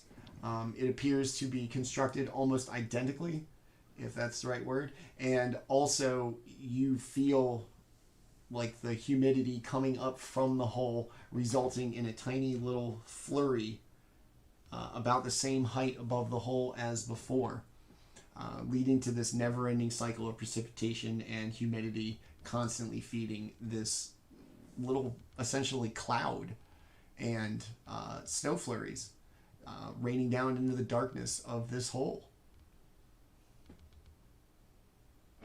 Look at it.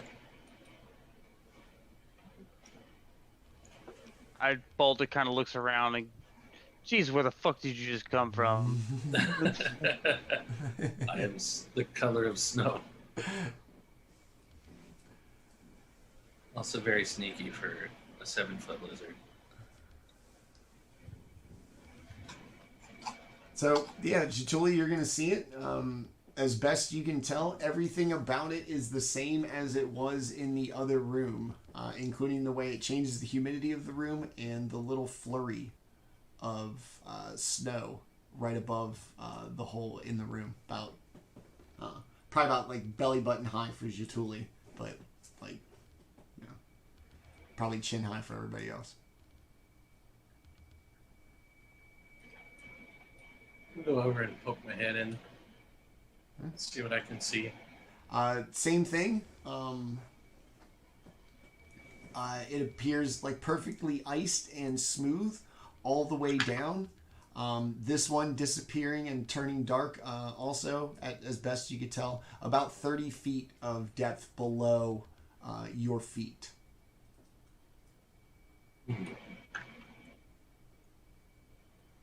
I so desperately want to know what's down there. But Baldr disagrees.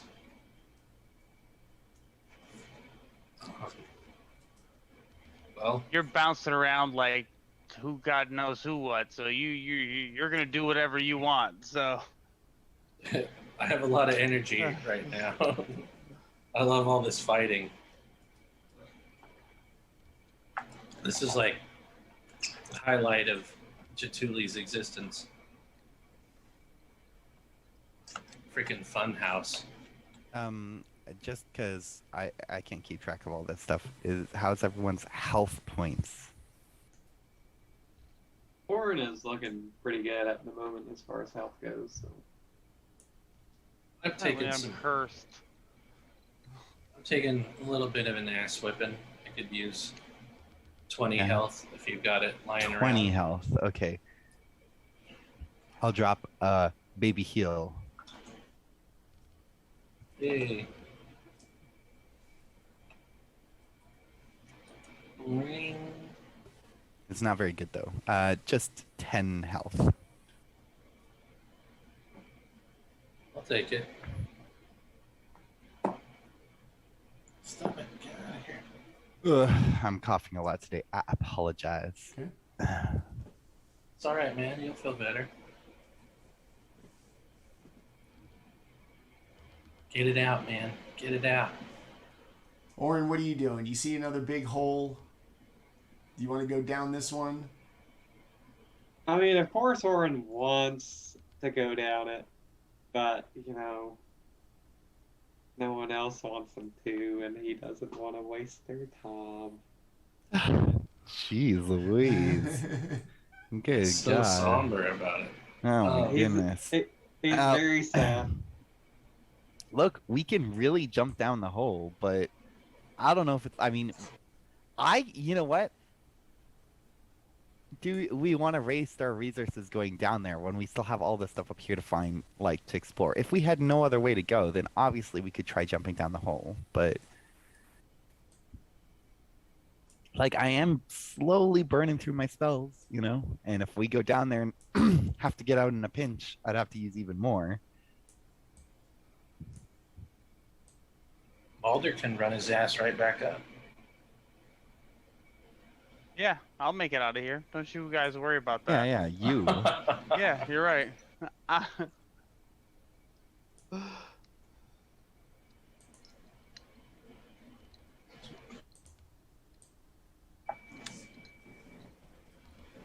So what do y'all want to do?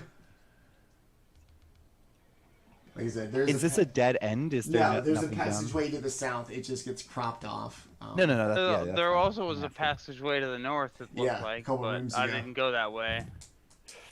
So, All right. Never go well, north when you can go south. Jaatuuli, We do know that we've since we've come in, we've mostly gone this direction. So let's just keep going. a large hallway. See, this looks promising. appears, We're getting there. ending in a turn to the east. Well, I'm gonna see what I can't see down this little hallway here. Jaatuuli, can you see in the dark? I always forget this. Nope, it's pretty well lit in here, though. Yeah. Do you want me to brighten things up? Yeah, absolutely. Okay, I'll touch your axe and I will cast light on it. It lasts for an hour and it creates 20 feet of bright light and an additional 20 feet of dim light. So it's like a very bright torch. Okay. Your axe is a torch now. Thank you. I wave it around and enjoy it. And I'm just going to follow you. As you make your way down this long tunnel, it gets decidedly darker. The walkway also is on a pretty good downhill decline, as if you are going deeper into the ground.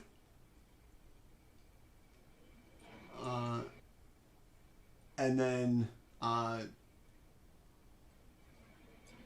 yeah, keep going.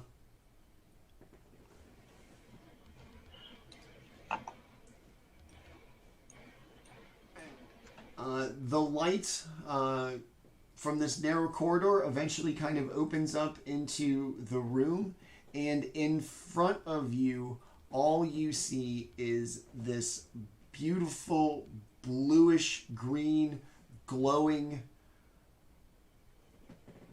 massive piece of ice. And Jaatuuli, I need you to make a charisma saving throw, please. Oh, really? Balls McGee. 4. This overwhelming and just horrific sight before you, encased in this giant wall of ice, has rendered your brain incapable of comprehending such an awesome sight that you are now paralyzed. Okay. I'll just stay right there then. Everybody at the end of the hallway sees the usual kind of moving and nimble Jaatuuli literally freeze just as he peeked into the room. I was gonna be following him, Okay. like a little distance away. Okay. So as you follow, Jaatuuli turns the corner, looks into the room, and just goes completely almost catatonic by whatever it is he sees around that corner. Like, does he fall on the ground? He's just standing upright, like just frozen.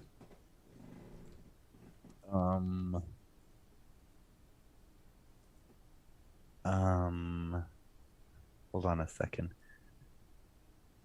Okay, well, I assume I noticed this.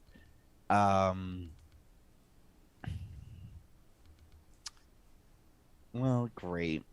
Did something hit him, or did he just look around the corner and froze?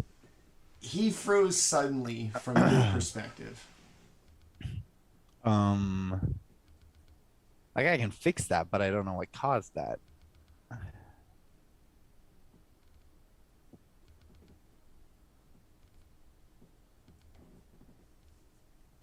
Okay, well, you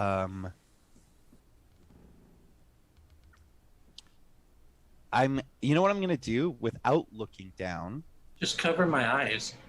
I'm just gonna pull him into the hallway with me. Okay. As the trance, I guess, is broken, Jaatuuli, you're afflicted with a terrible headache and an image so horrific you are unable to describe it, but you know you will never forget it. Great. Does he return? Is Yeah. he fine again? He's back. Not fine, but I'm back. Fair. Okay. Fair. I just start weeping and put my head on Kelroth's shoulder. It's Oh, not Jesus. real. It's not real. Oh, Jesus. Paylor.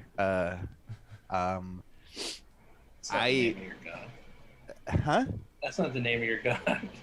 Yeah, but people like curse out to the gods. I mean, Jesus is my god, and I say Jesus all the time. It's true.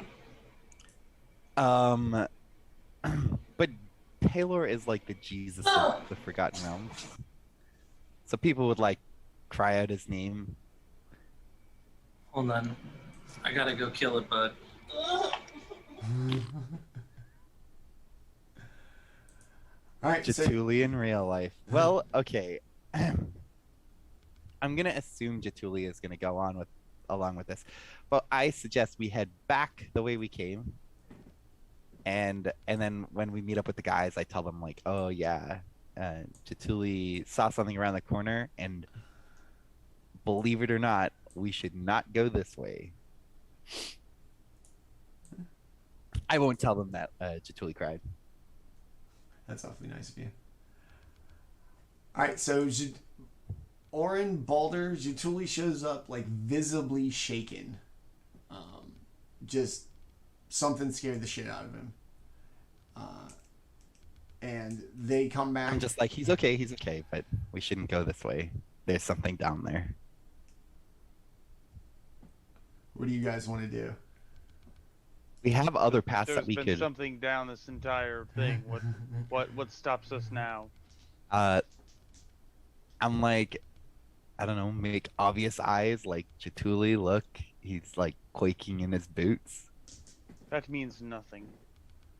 Okay, I let Baldr go down to also get frozen.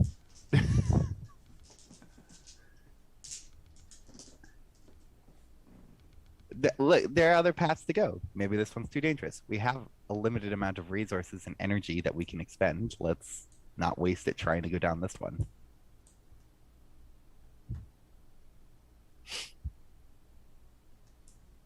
What do you guys want to do?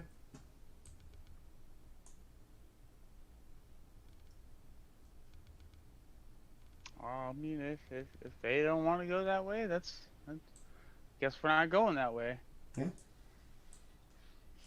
Yeah, I'm gonna like go back to the last one. I guess I want to go back to like this one over here. Okay.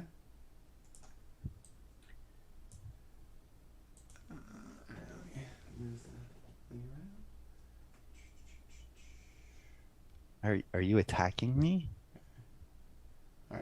So as Baldr makes his, or Kelroth makes his way back into the room, you're gonna go just through the little thing over here. As you make your way in, you see this room that looks like a makeshift study. There are scrolls and some books, no chairs, no plates, no tables, nothing that makes this actually look like it's lived in. Just a collection of books, scrolls, and maps, actually. I guess I'll go into the room and start perusing some scrolls, see if there's anything of use. You said there's maps. Is there like a map of the cave? It is not of the cave. It looks like a large city in a round layout with towers all over the place. And all of the writing is in a foreign language. I know foreign languages. Is it in a specific type of language that I could potentially know? Perhaps. I don't think so, because I don't think it's an option on your character sheet. Yeah, probably not then.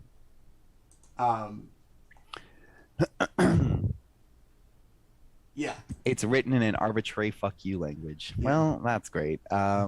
These middle fingers drawn into it must mean something. Yeah, the what do they call it? The like back part. It's just two fingers. The spine of the book. All right. Well, if there's nothing else of note in this room, where to next? then I'll go back and I'll just say there's one more path we could take, or we could try jumping down this hole. It's up to you guys. I've already done some looking around. One way was scary, the other way was a dead end. I'm done making decisions. Now I took my turn. Did we check out the area to the south down here? Oh shit, I'm not going down there. I forgot. That's the scary. Yeah, that you got scared that way. I said I brought you back, and we said that we shouldn't go this way. I full on agree. And Baldr said we're a bunch of cowards. Listen, Baldr, you go put your head over there and take a look. That's what I said. Dude, you guys act like it's fucking...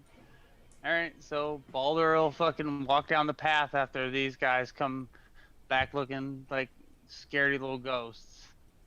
I come running back too. Just weeping. As crocodile tears. As you turn the corner into the large chamber, this bright bluish green light washes over you, and the most horrific thing you have ever seen. I need you to make a charisma saving throw, please. Charisma.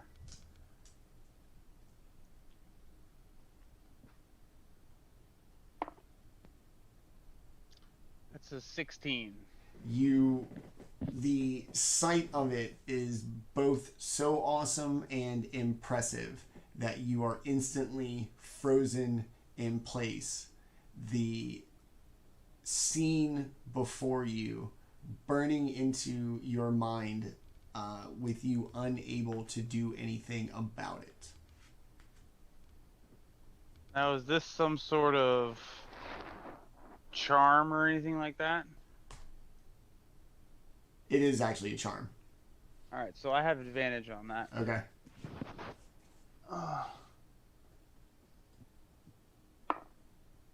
And that's a natural 20. Okay, 4.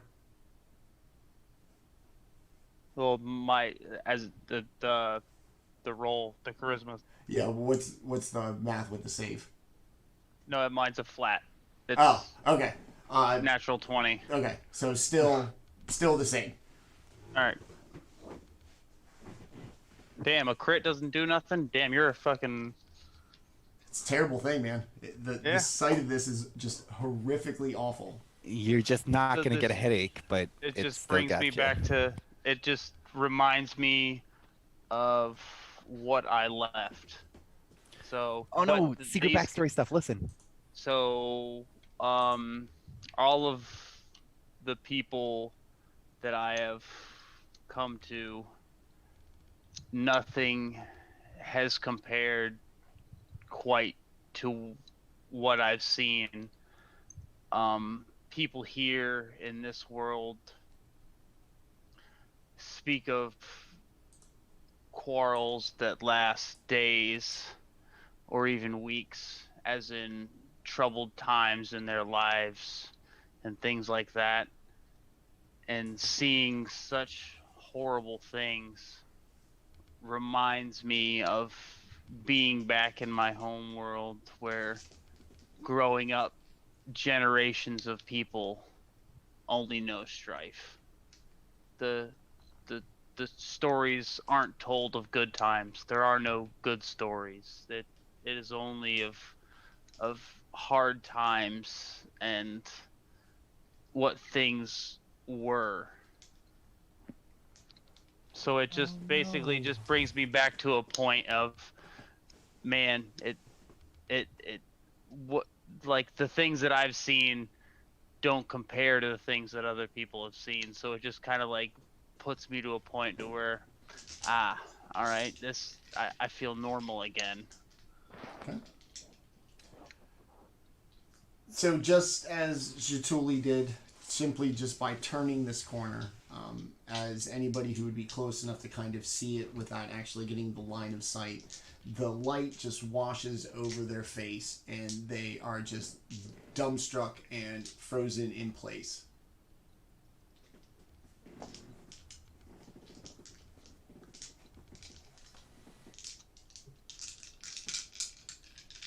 Did you go with him, Orryn?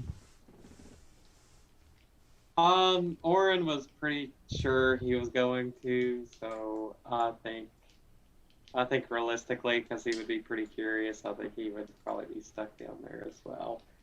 Are you going to look, or are you going to just follow Baldr? I think if Orryn was down there, I don't think he would be able to not look. Okay. To be honest with you.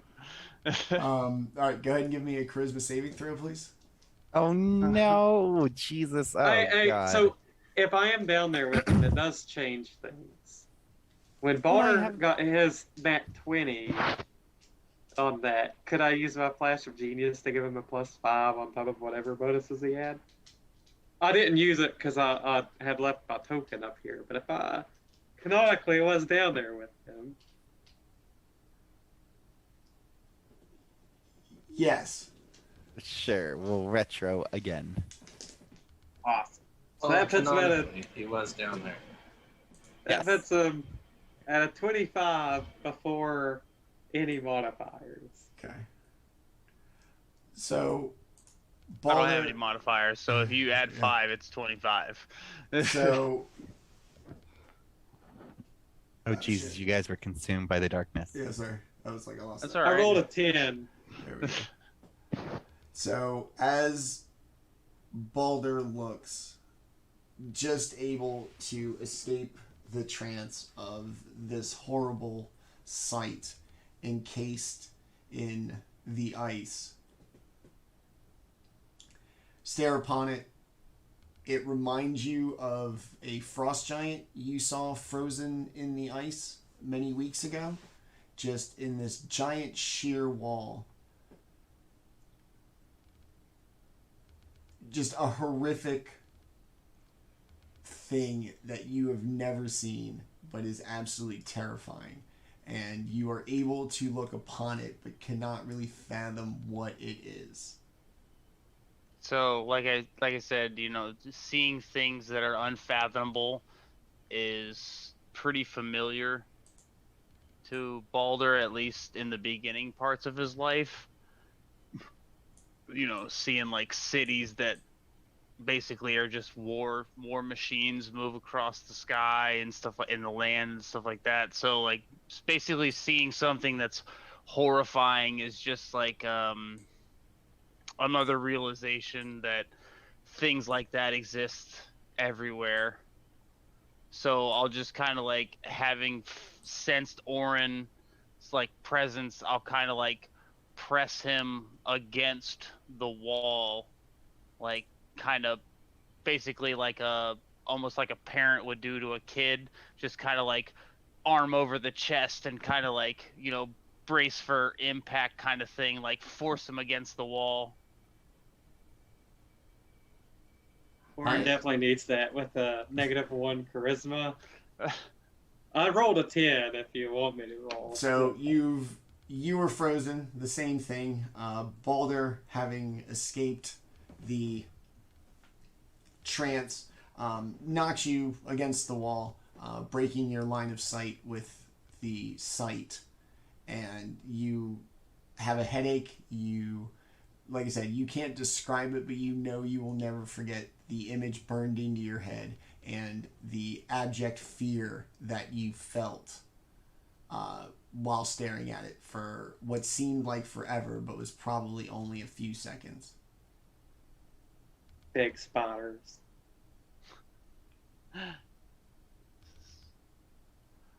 Orryn, things like this are truly meant to be taken on if everyone is willing. It seems this way might be impassable for us.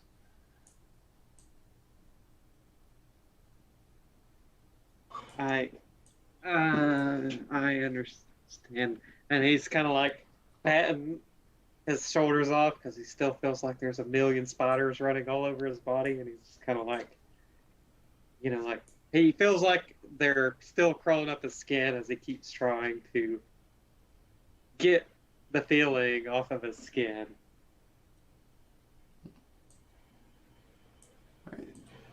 Jaatuuli, seeing that you guys are both safe, kind of heads his way back up, apparently past the hole, to meet back up with Kelroth way up to the north. Yeah. Kind of like trying to therapize myself by telling Kelroth, or trying to tell him what I saw. So when Orryn and I come back into this room, y'all aren't in here, correct? No. No, we I walked gave up 7 on the north. hole. All right. Well, that might be a problem. Well, I told you that we were going that way, though. You said we were going this way, and then you guys also said something about the hole. So Baldr would have just assumed that you guys were jumping in the hole, since nobody said anything, and then nobody's in this room. That's kind of like. Well, I have my torch or my lighted axe, so you could probably see where my light's coming from. It doesn't have that much It's range. good And thing. Orryn is also looking for an excuse to go down the hole anyway. I mean, it Well, would. and that's it would, the thing, you would is, see like, it so- glowing. It does so- create like 40 feet of light.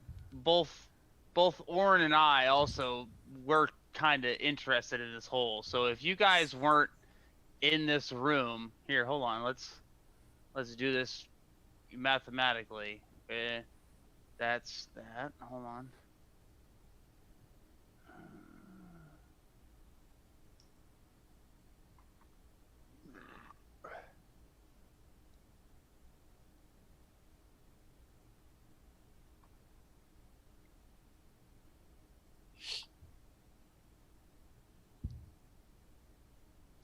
Yeah, I wouldn't see that light.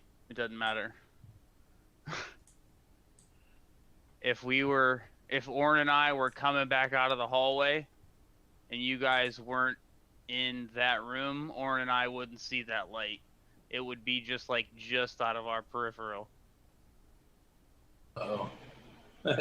So Orryn and I would literally be like kind of looking at each other like, I mean, I guess they went in there. So down the hole we go. I mean, Down the hall. if Orryn was thinking the same thing that I was, then yeah, it would be down the hole. Orryn might not even be thinking the same thing you were, but he wants to go. So. Okay. As you jump in the hole, you eventually hit the ground, come to sliding down quite quickly, a couple of twists and turns, and as you land in this giant cavern, let me kind of get down here. Jeez, that's pretty big.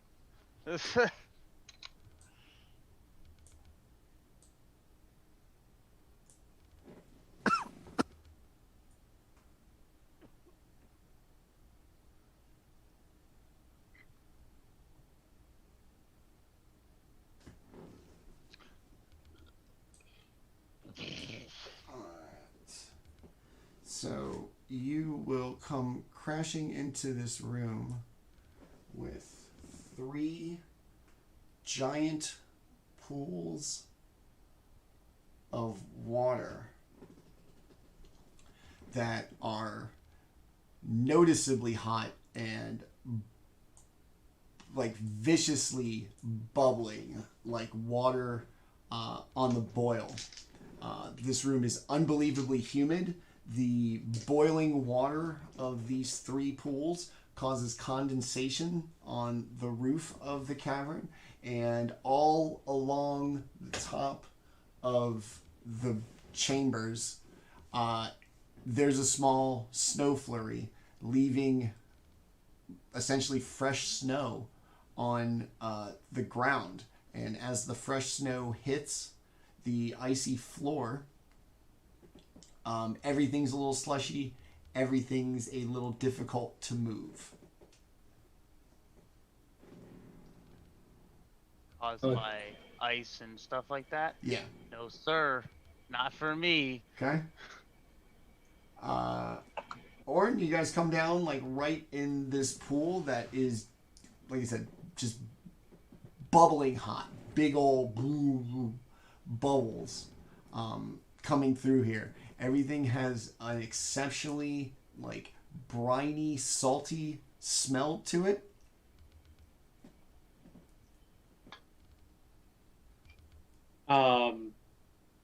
As Orryn slides down to this very warm center, you just see his hands up and he's like, wee! Until he gets down there and he feels like he is in a very uncomfortable environment. Then he's not quite as excited. Okay. He looks to Baldr and says, wow, with all the snow and ice, you wouldn't expect it to be so hot right here. So I'm kind of looking at Orryn. Jacuzzi? I guess that's what it is. I see. It seems like there's a lot of bones around here, so I wonder if there's something dangerous down here. There's always something dangerous. I mean, considering what we just saw, even though I don't know what we just saw, it just horrified me and brought me back to a time of, different things. So yeah, you say yeah, there's always something deadly. Never go into any room not expecting to die. A bit of life advice for you. Yeah, I wonder where Jaatuuli and Kelroth went down here, because if there is something dangerous down here, we better move and catch up with them, because they, I guess, didn't wait for us. Jaatuuli, Kelroth, by now, you haven't heard from either Orryn or Baldr. Yeah, You guys just seem kind of waiting. Maybe you heard something that sounded like a faint wee as Orryn went flying down the slide. I look over at Kelroth. Did you hear elation? I thought I heard the tiny one's voice. Do you think they went down the hole? Thinking that maybe you and I went down the hole? No, they wouldn't do that. That's crazy, right? Like, clearly they would look around the corner first before deciding to jump in the hole. Would they? The small one might not. I'm gonna peek into the room because like all this happened. I'm gonna say that I peeked into the room while we're having this conversation. Yeah, we both kind of funnel over there. We're just doing like a.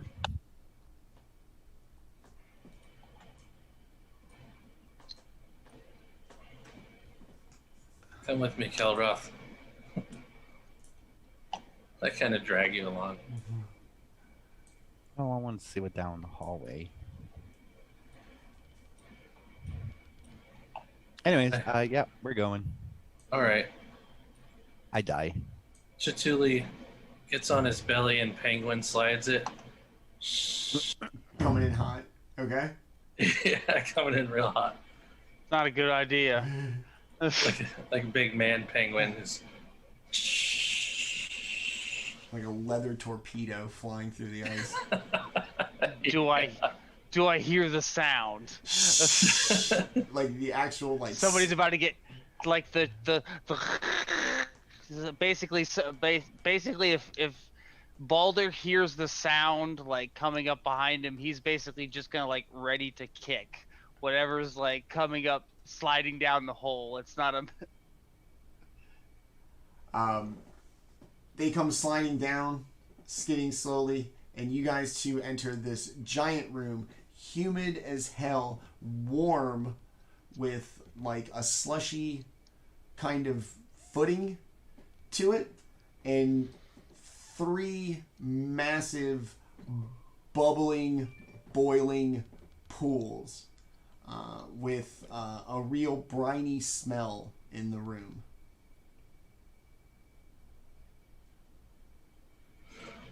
Oh, well, so that's what's down here. I stand up and kind of brush ice off my scales.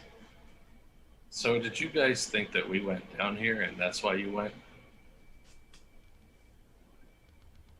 You all did say that you were going to check out the hole, and then you weren't there when we left the room.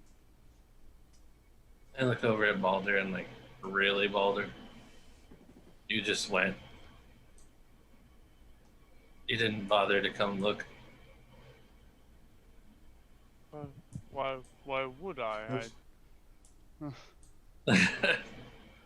Anyway. I'm not the one running around like I'm high on some sort of speed. Well, I'm just having a lot of fun here as well. Alright, so you find yourself in this massive room, like I said, slushy floor about you, and these gigantic, bubbling, briny smelling pools.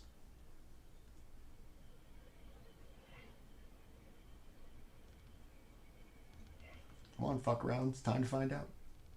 I'm gonna walk up to the pool and just like look into it and see what it's like.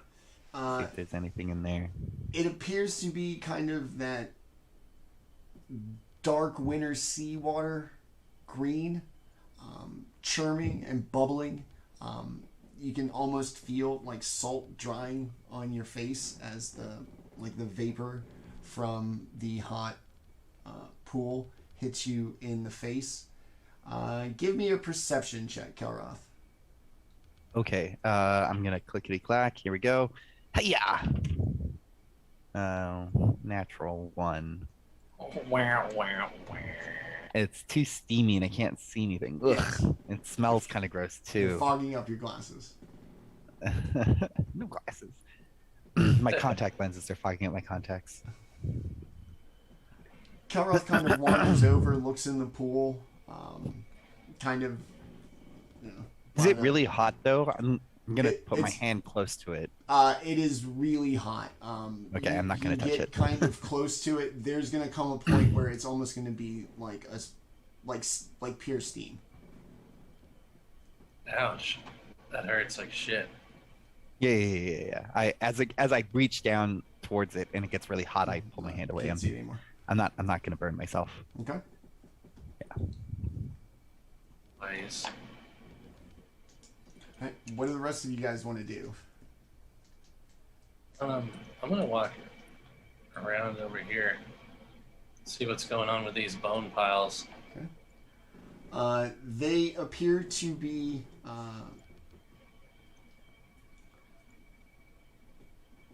humanoid in, I guess, composition, arms, legs, head, but not in shape.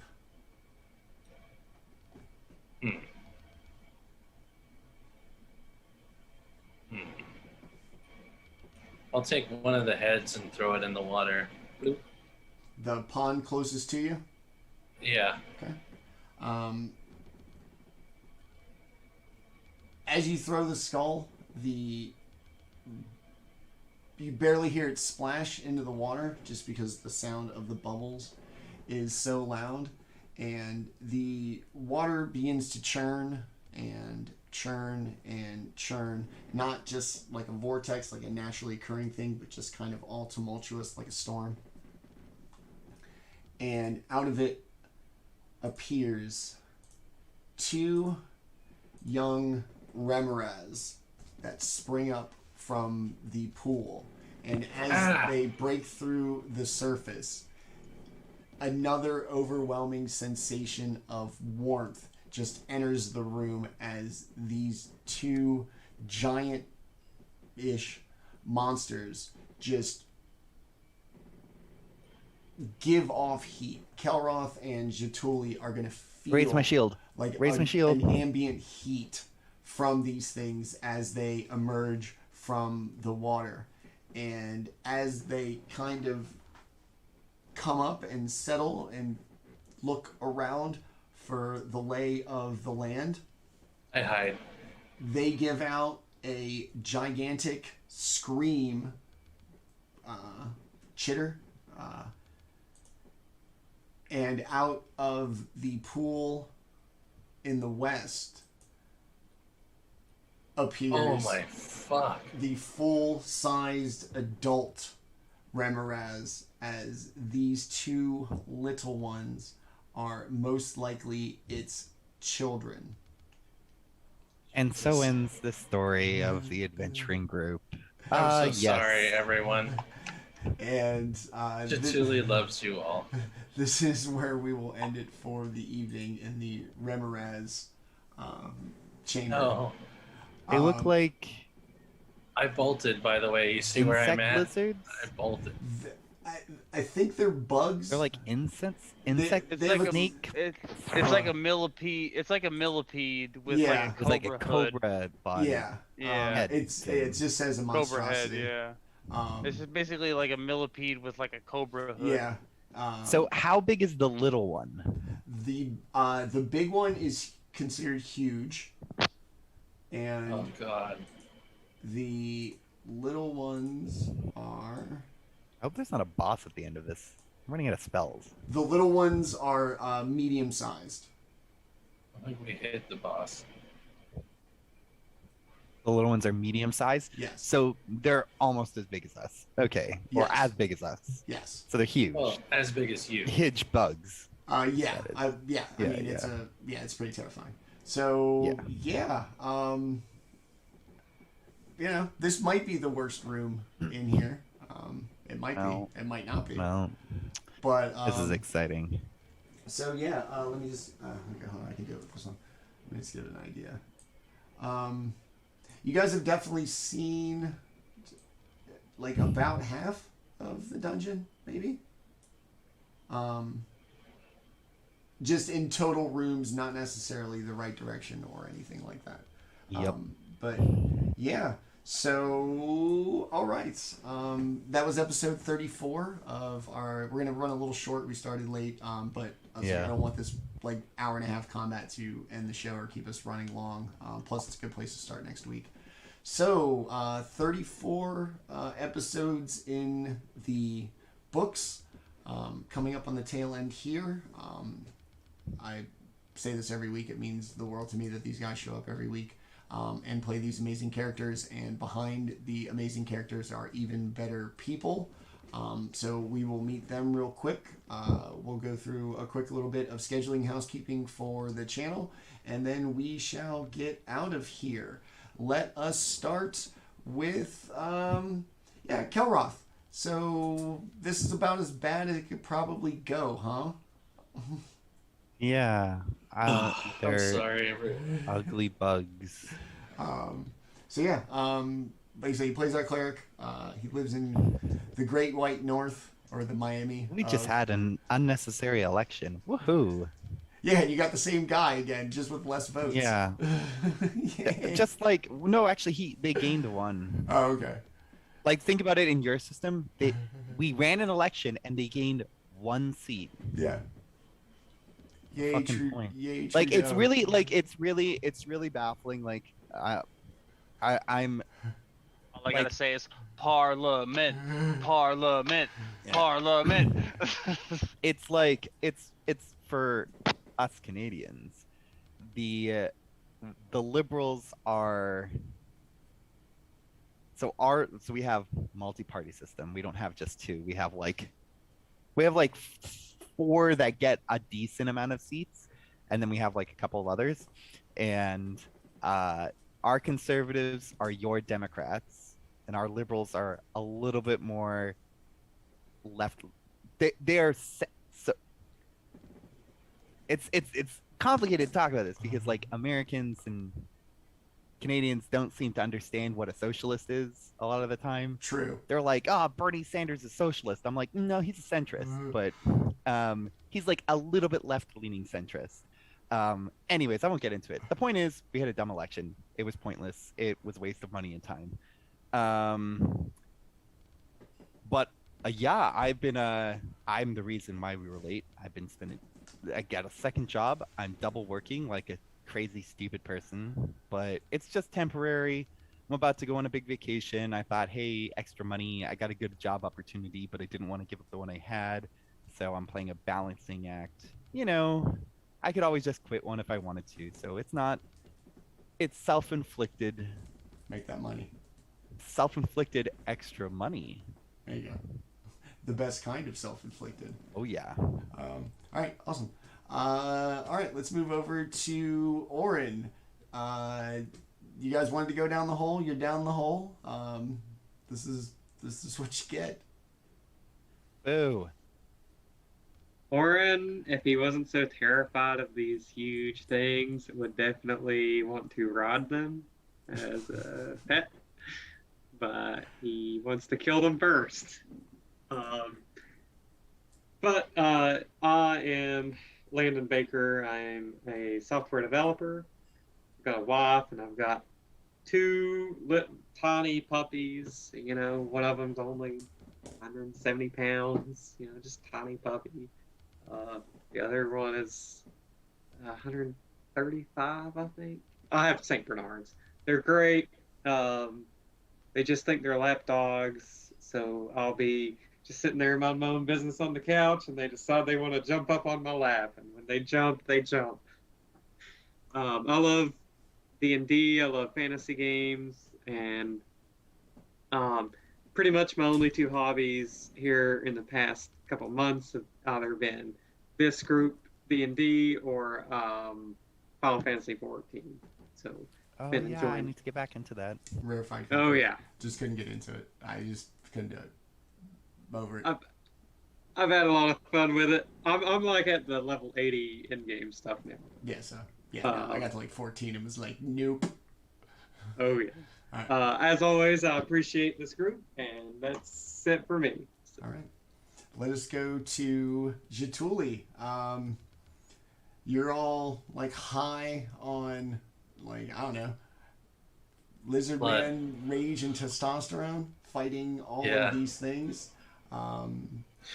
Just so you know, the hole on the first one would have brought you out on the left hand side of this room, closer to the mama Ramaraz than the babies. I feel like the strategic maneuver was made then. So More so. yeah. So yeah, here you guys are. Yeah, my fault. I'm Tenta. I play Jaatuuli.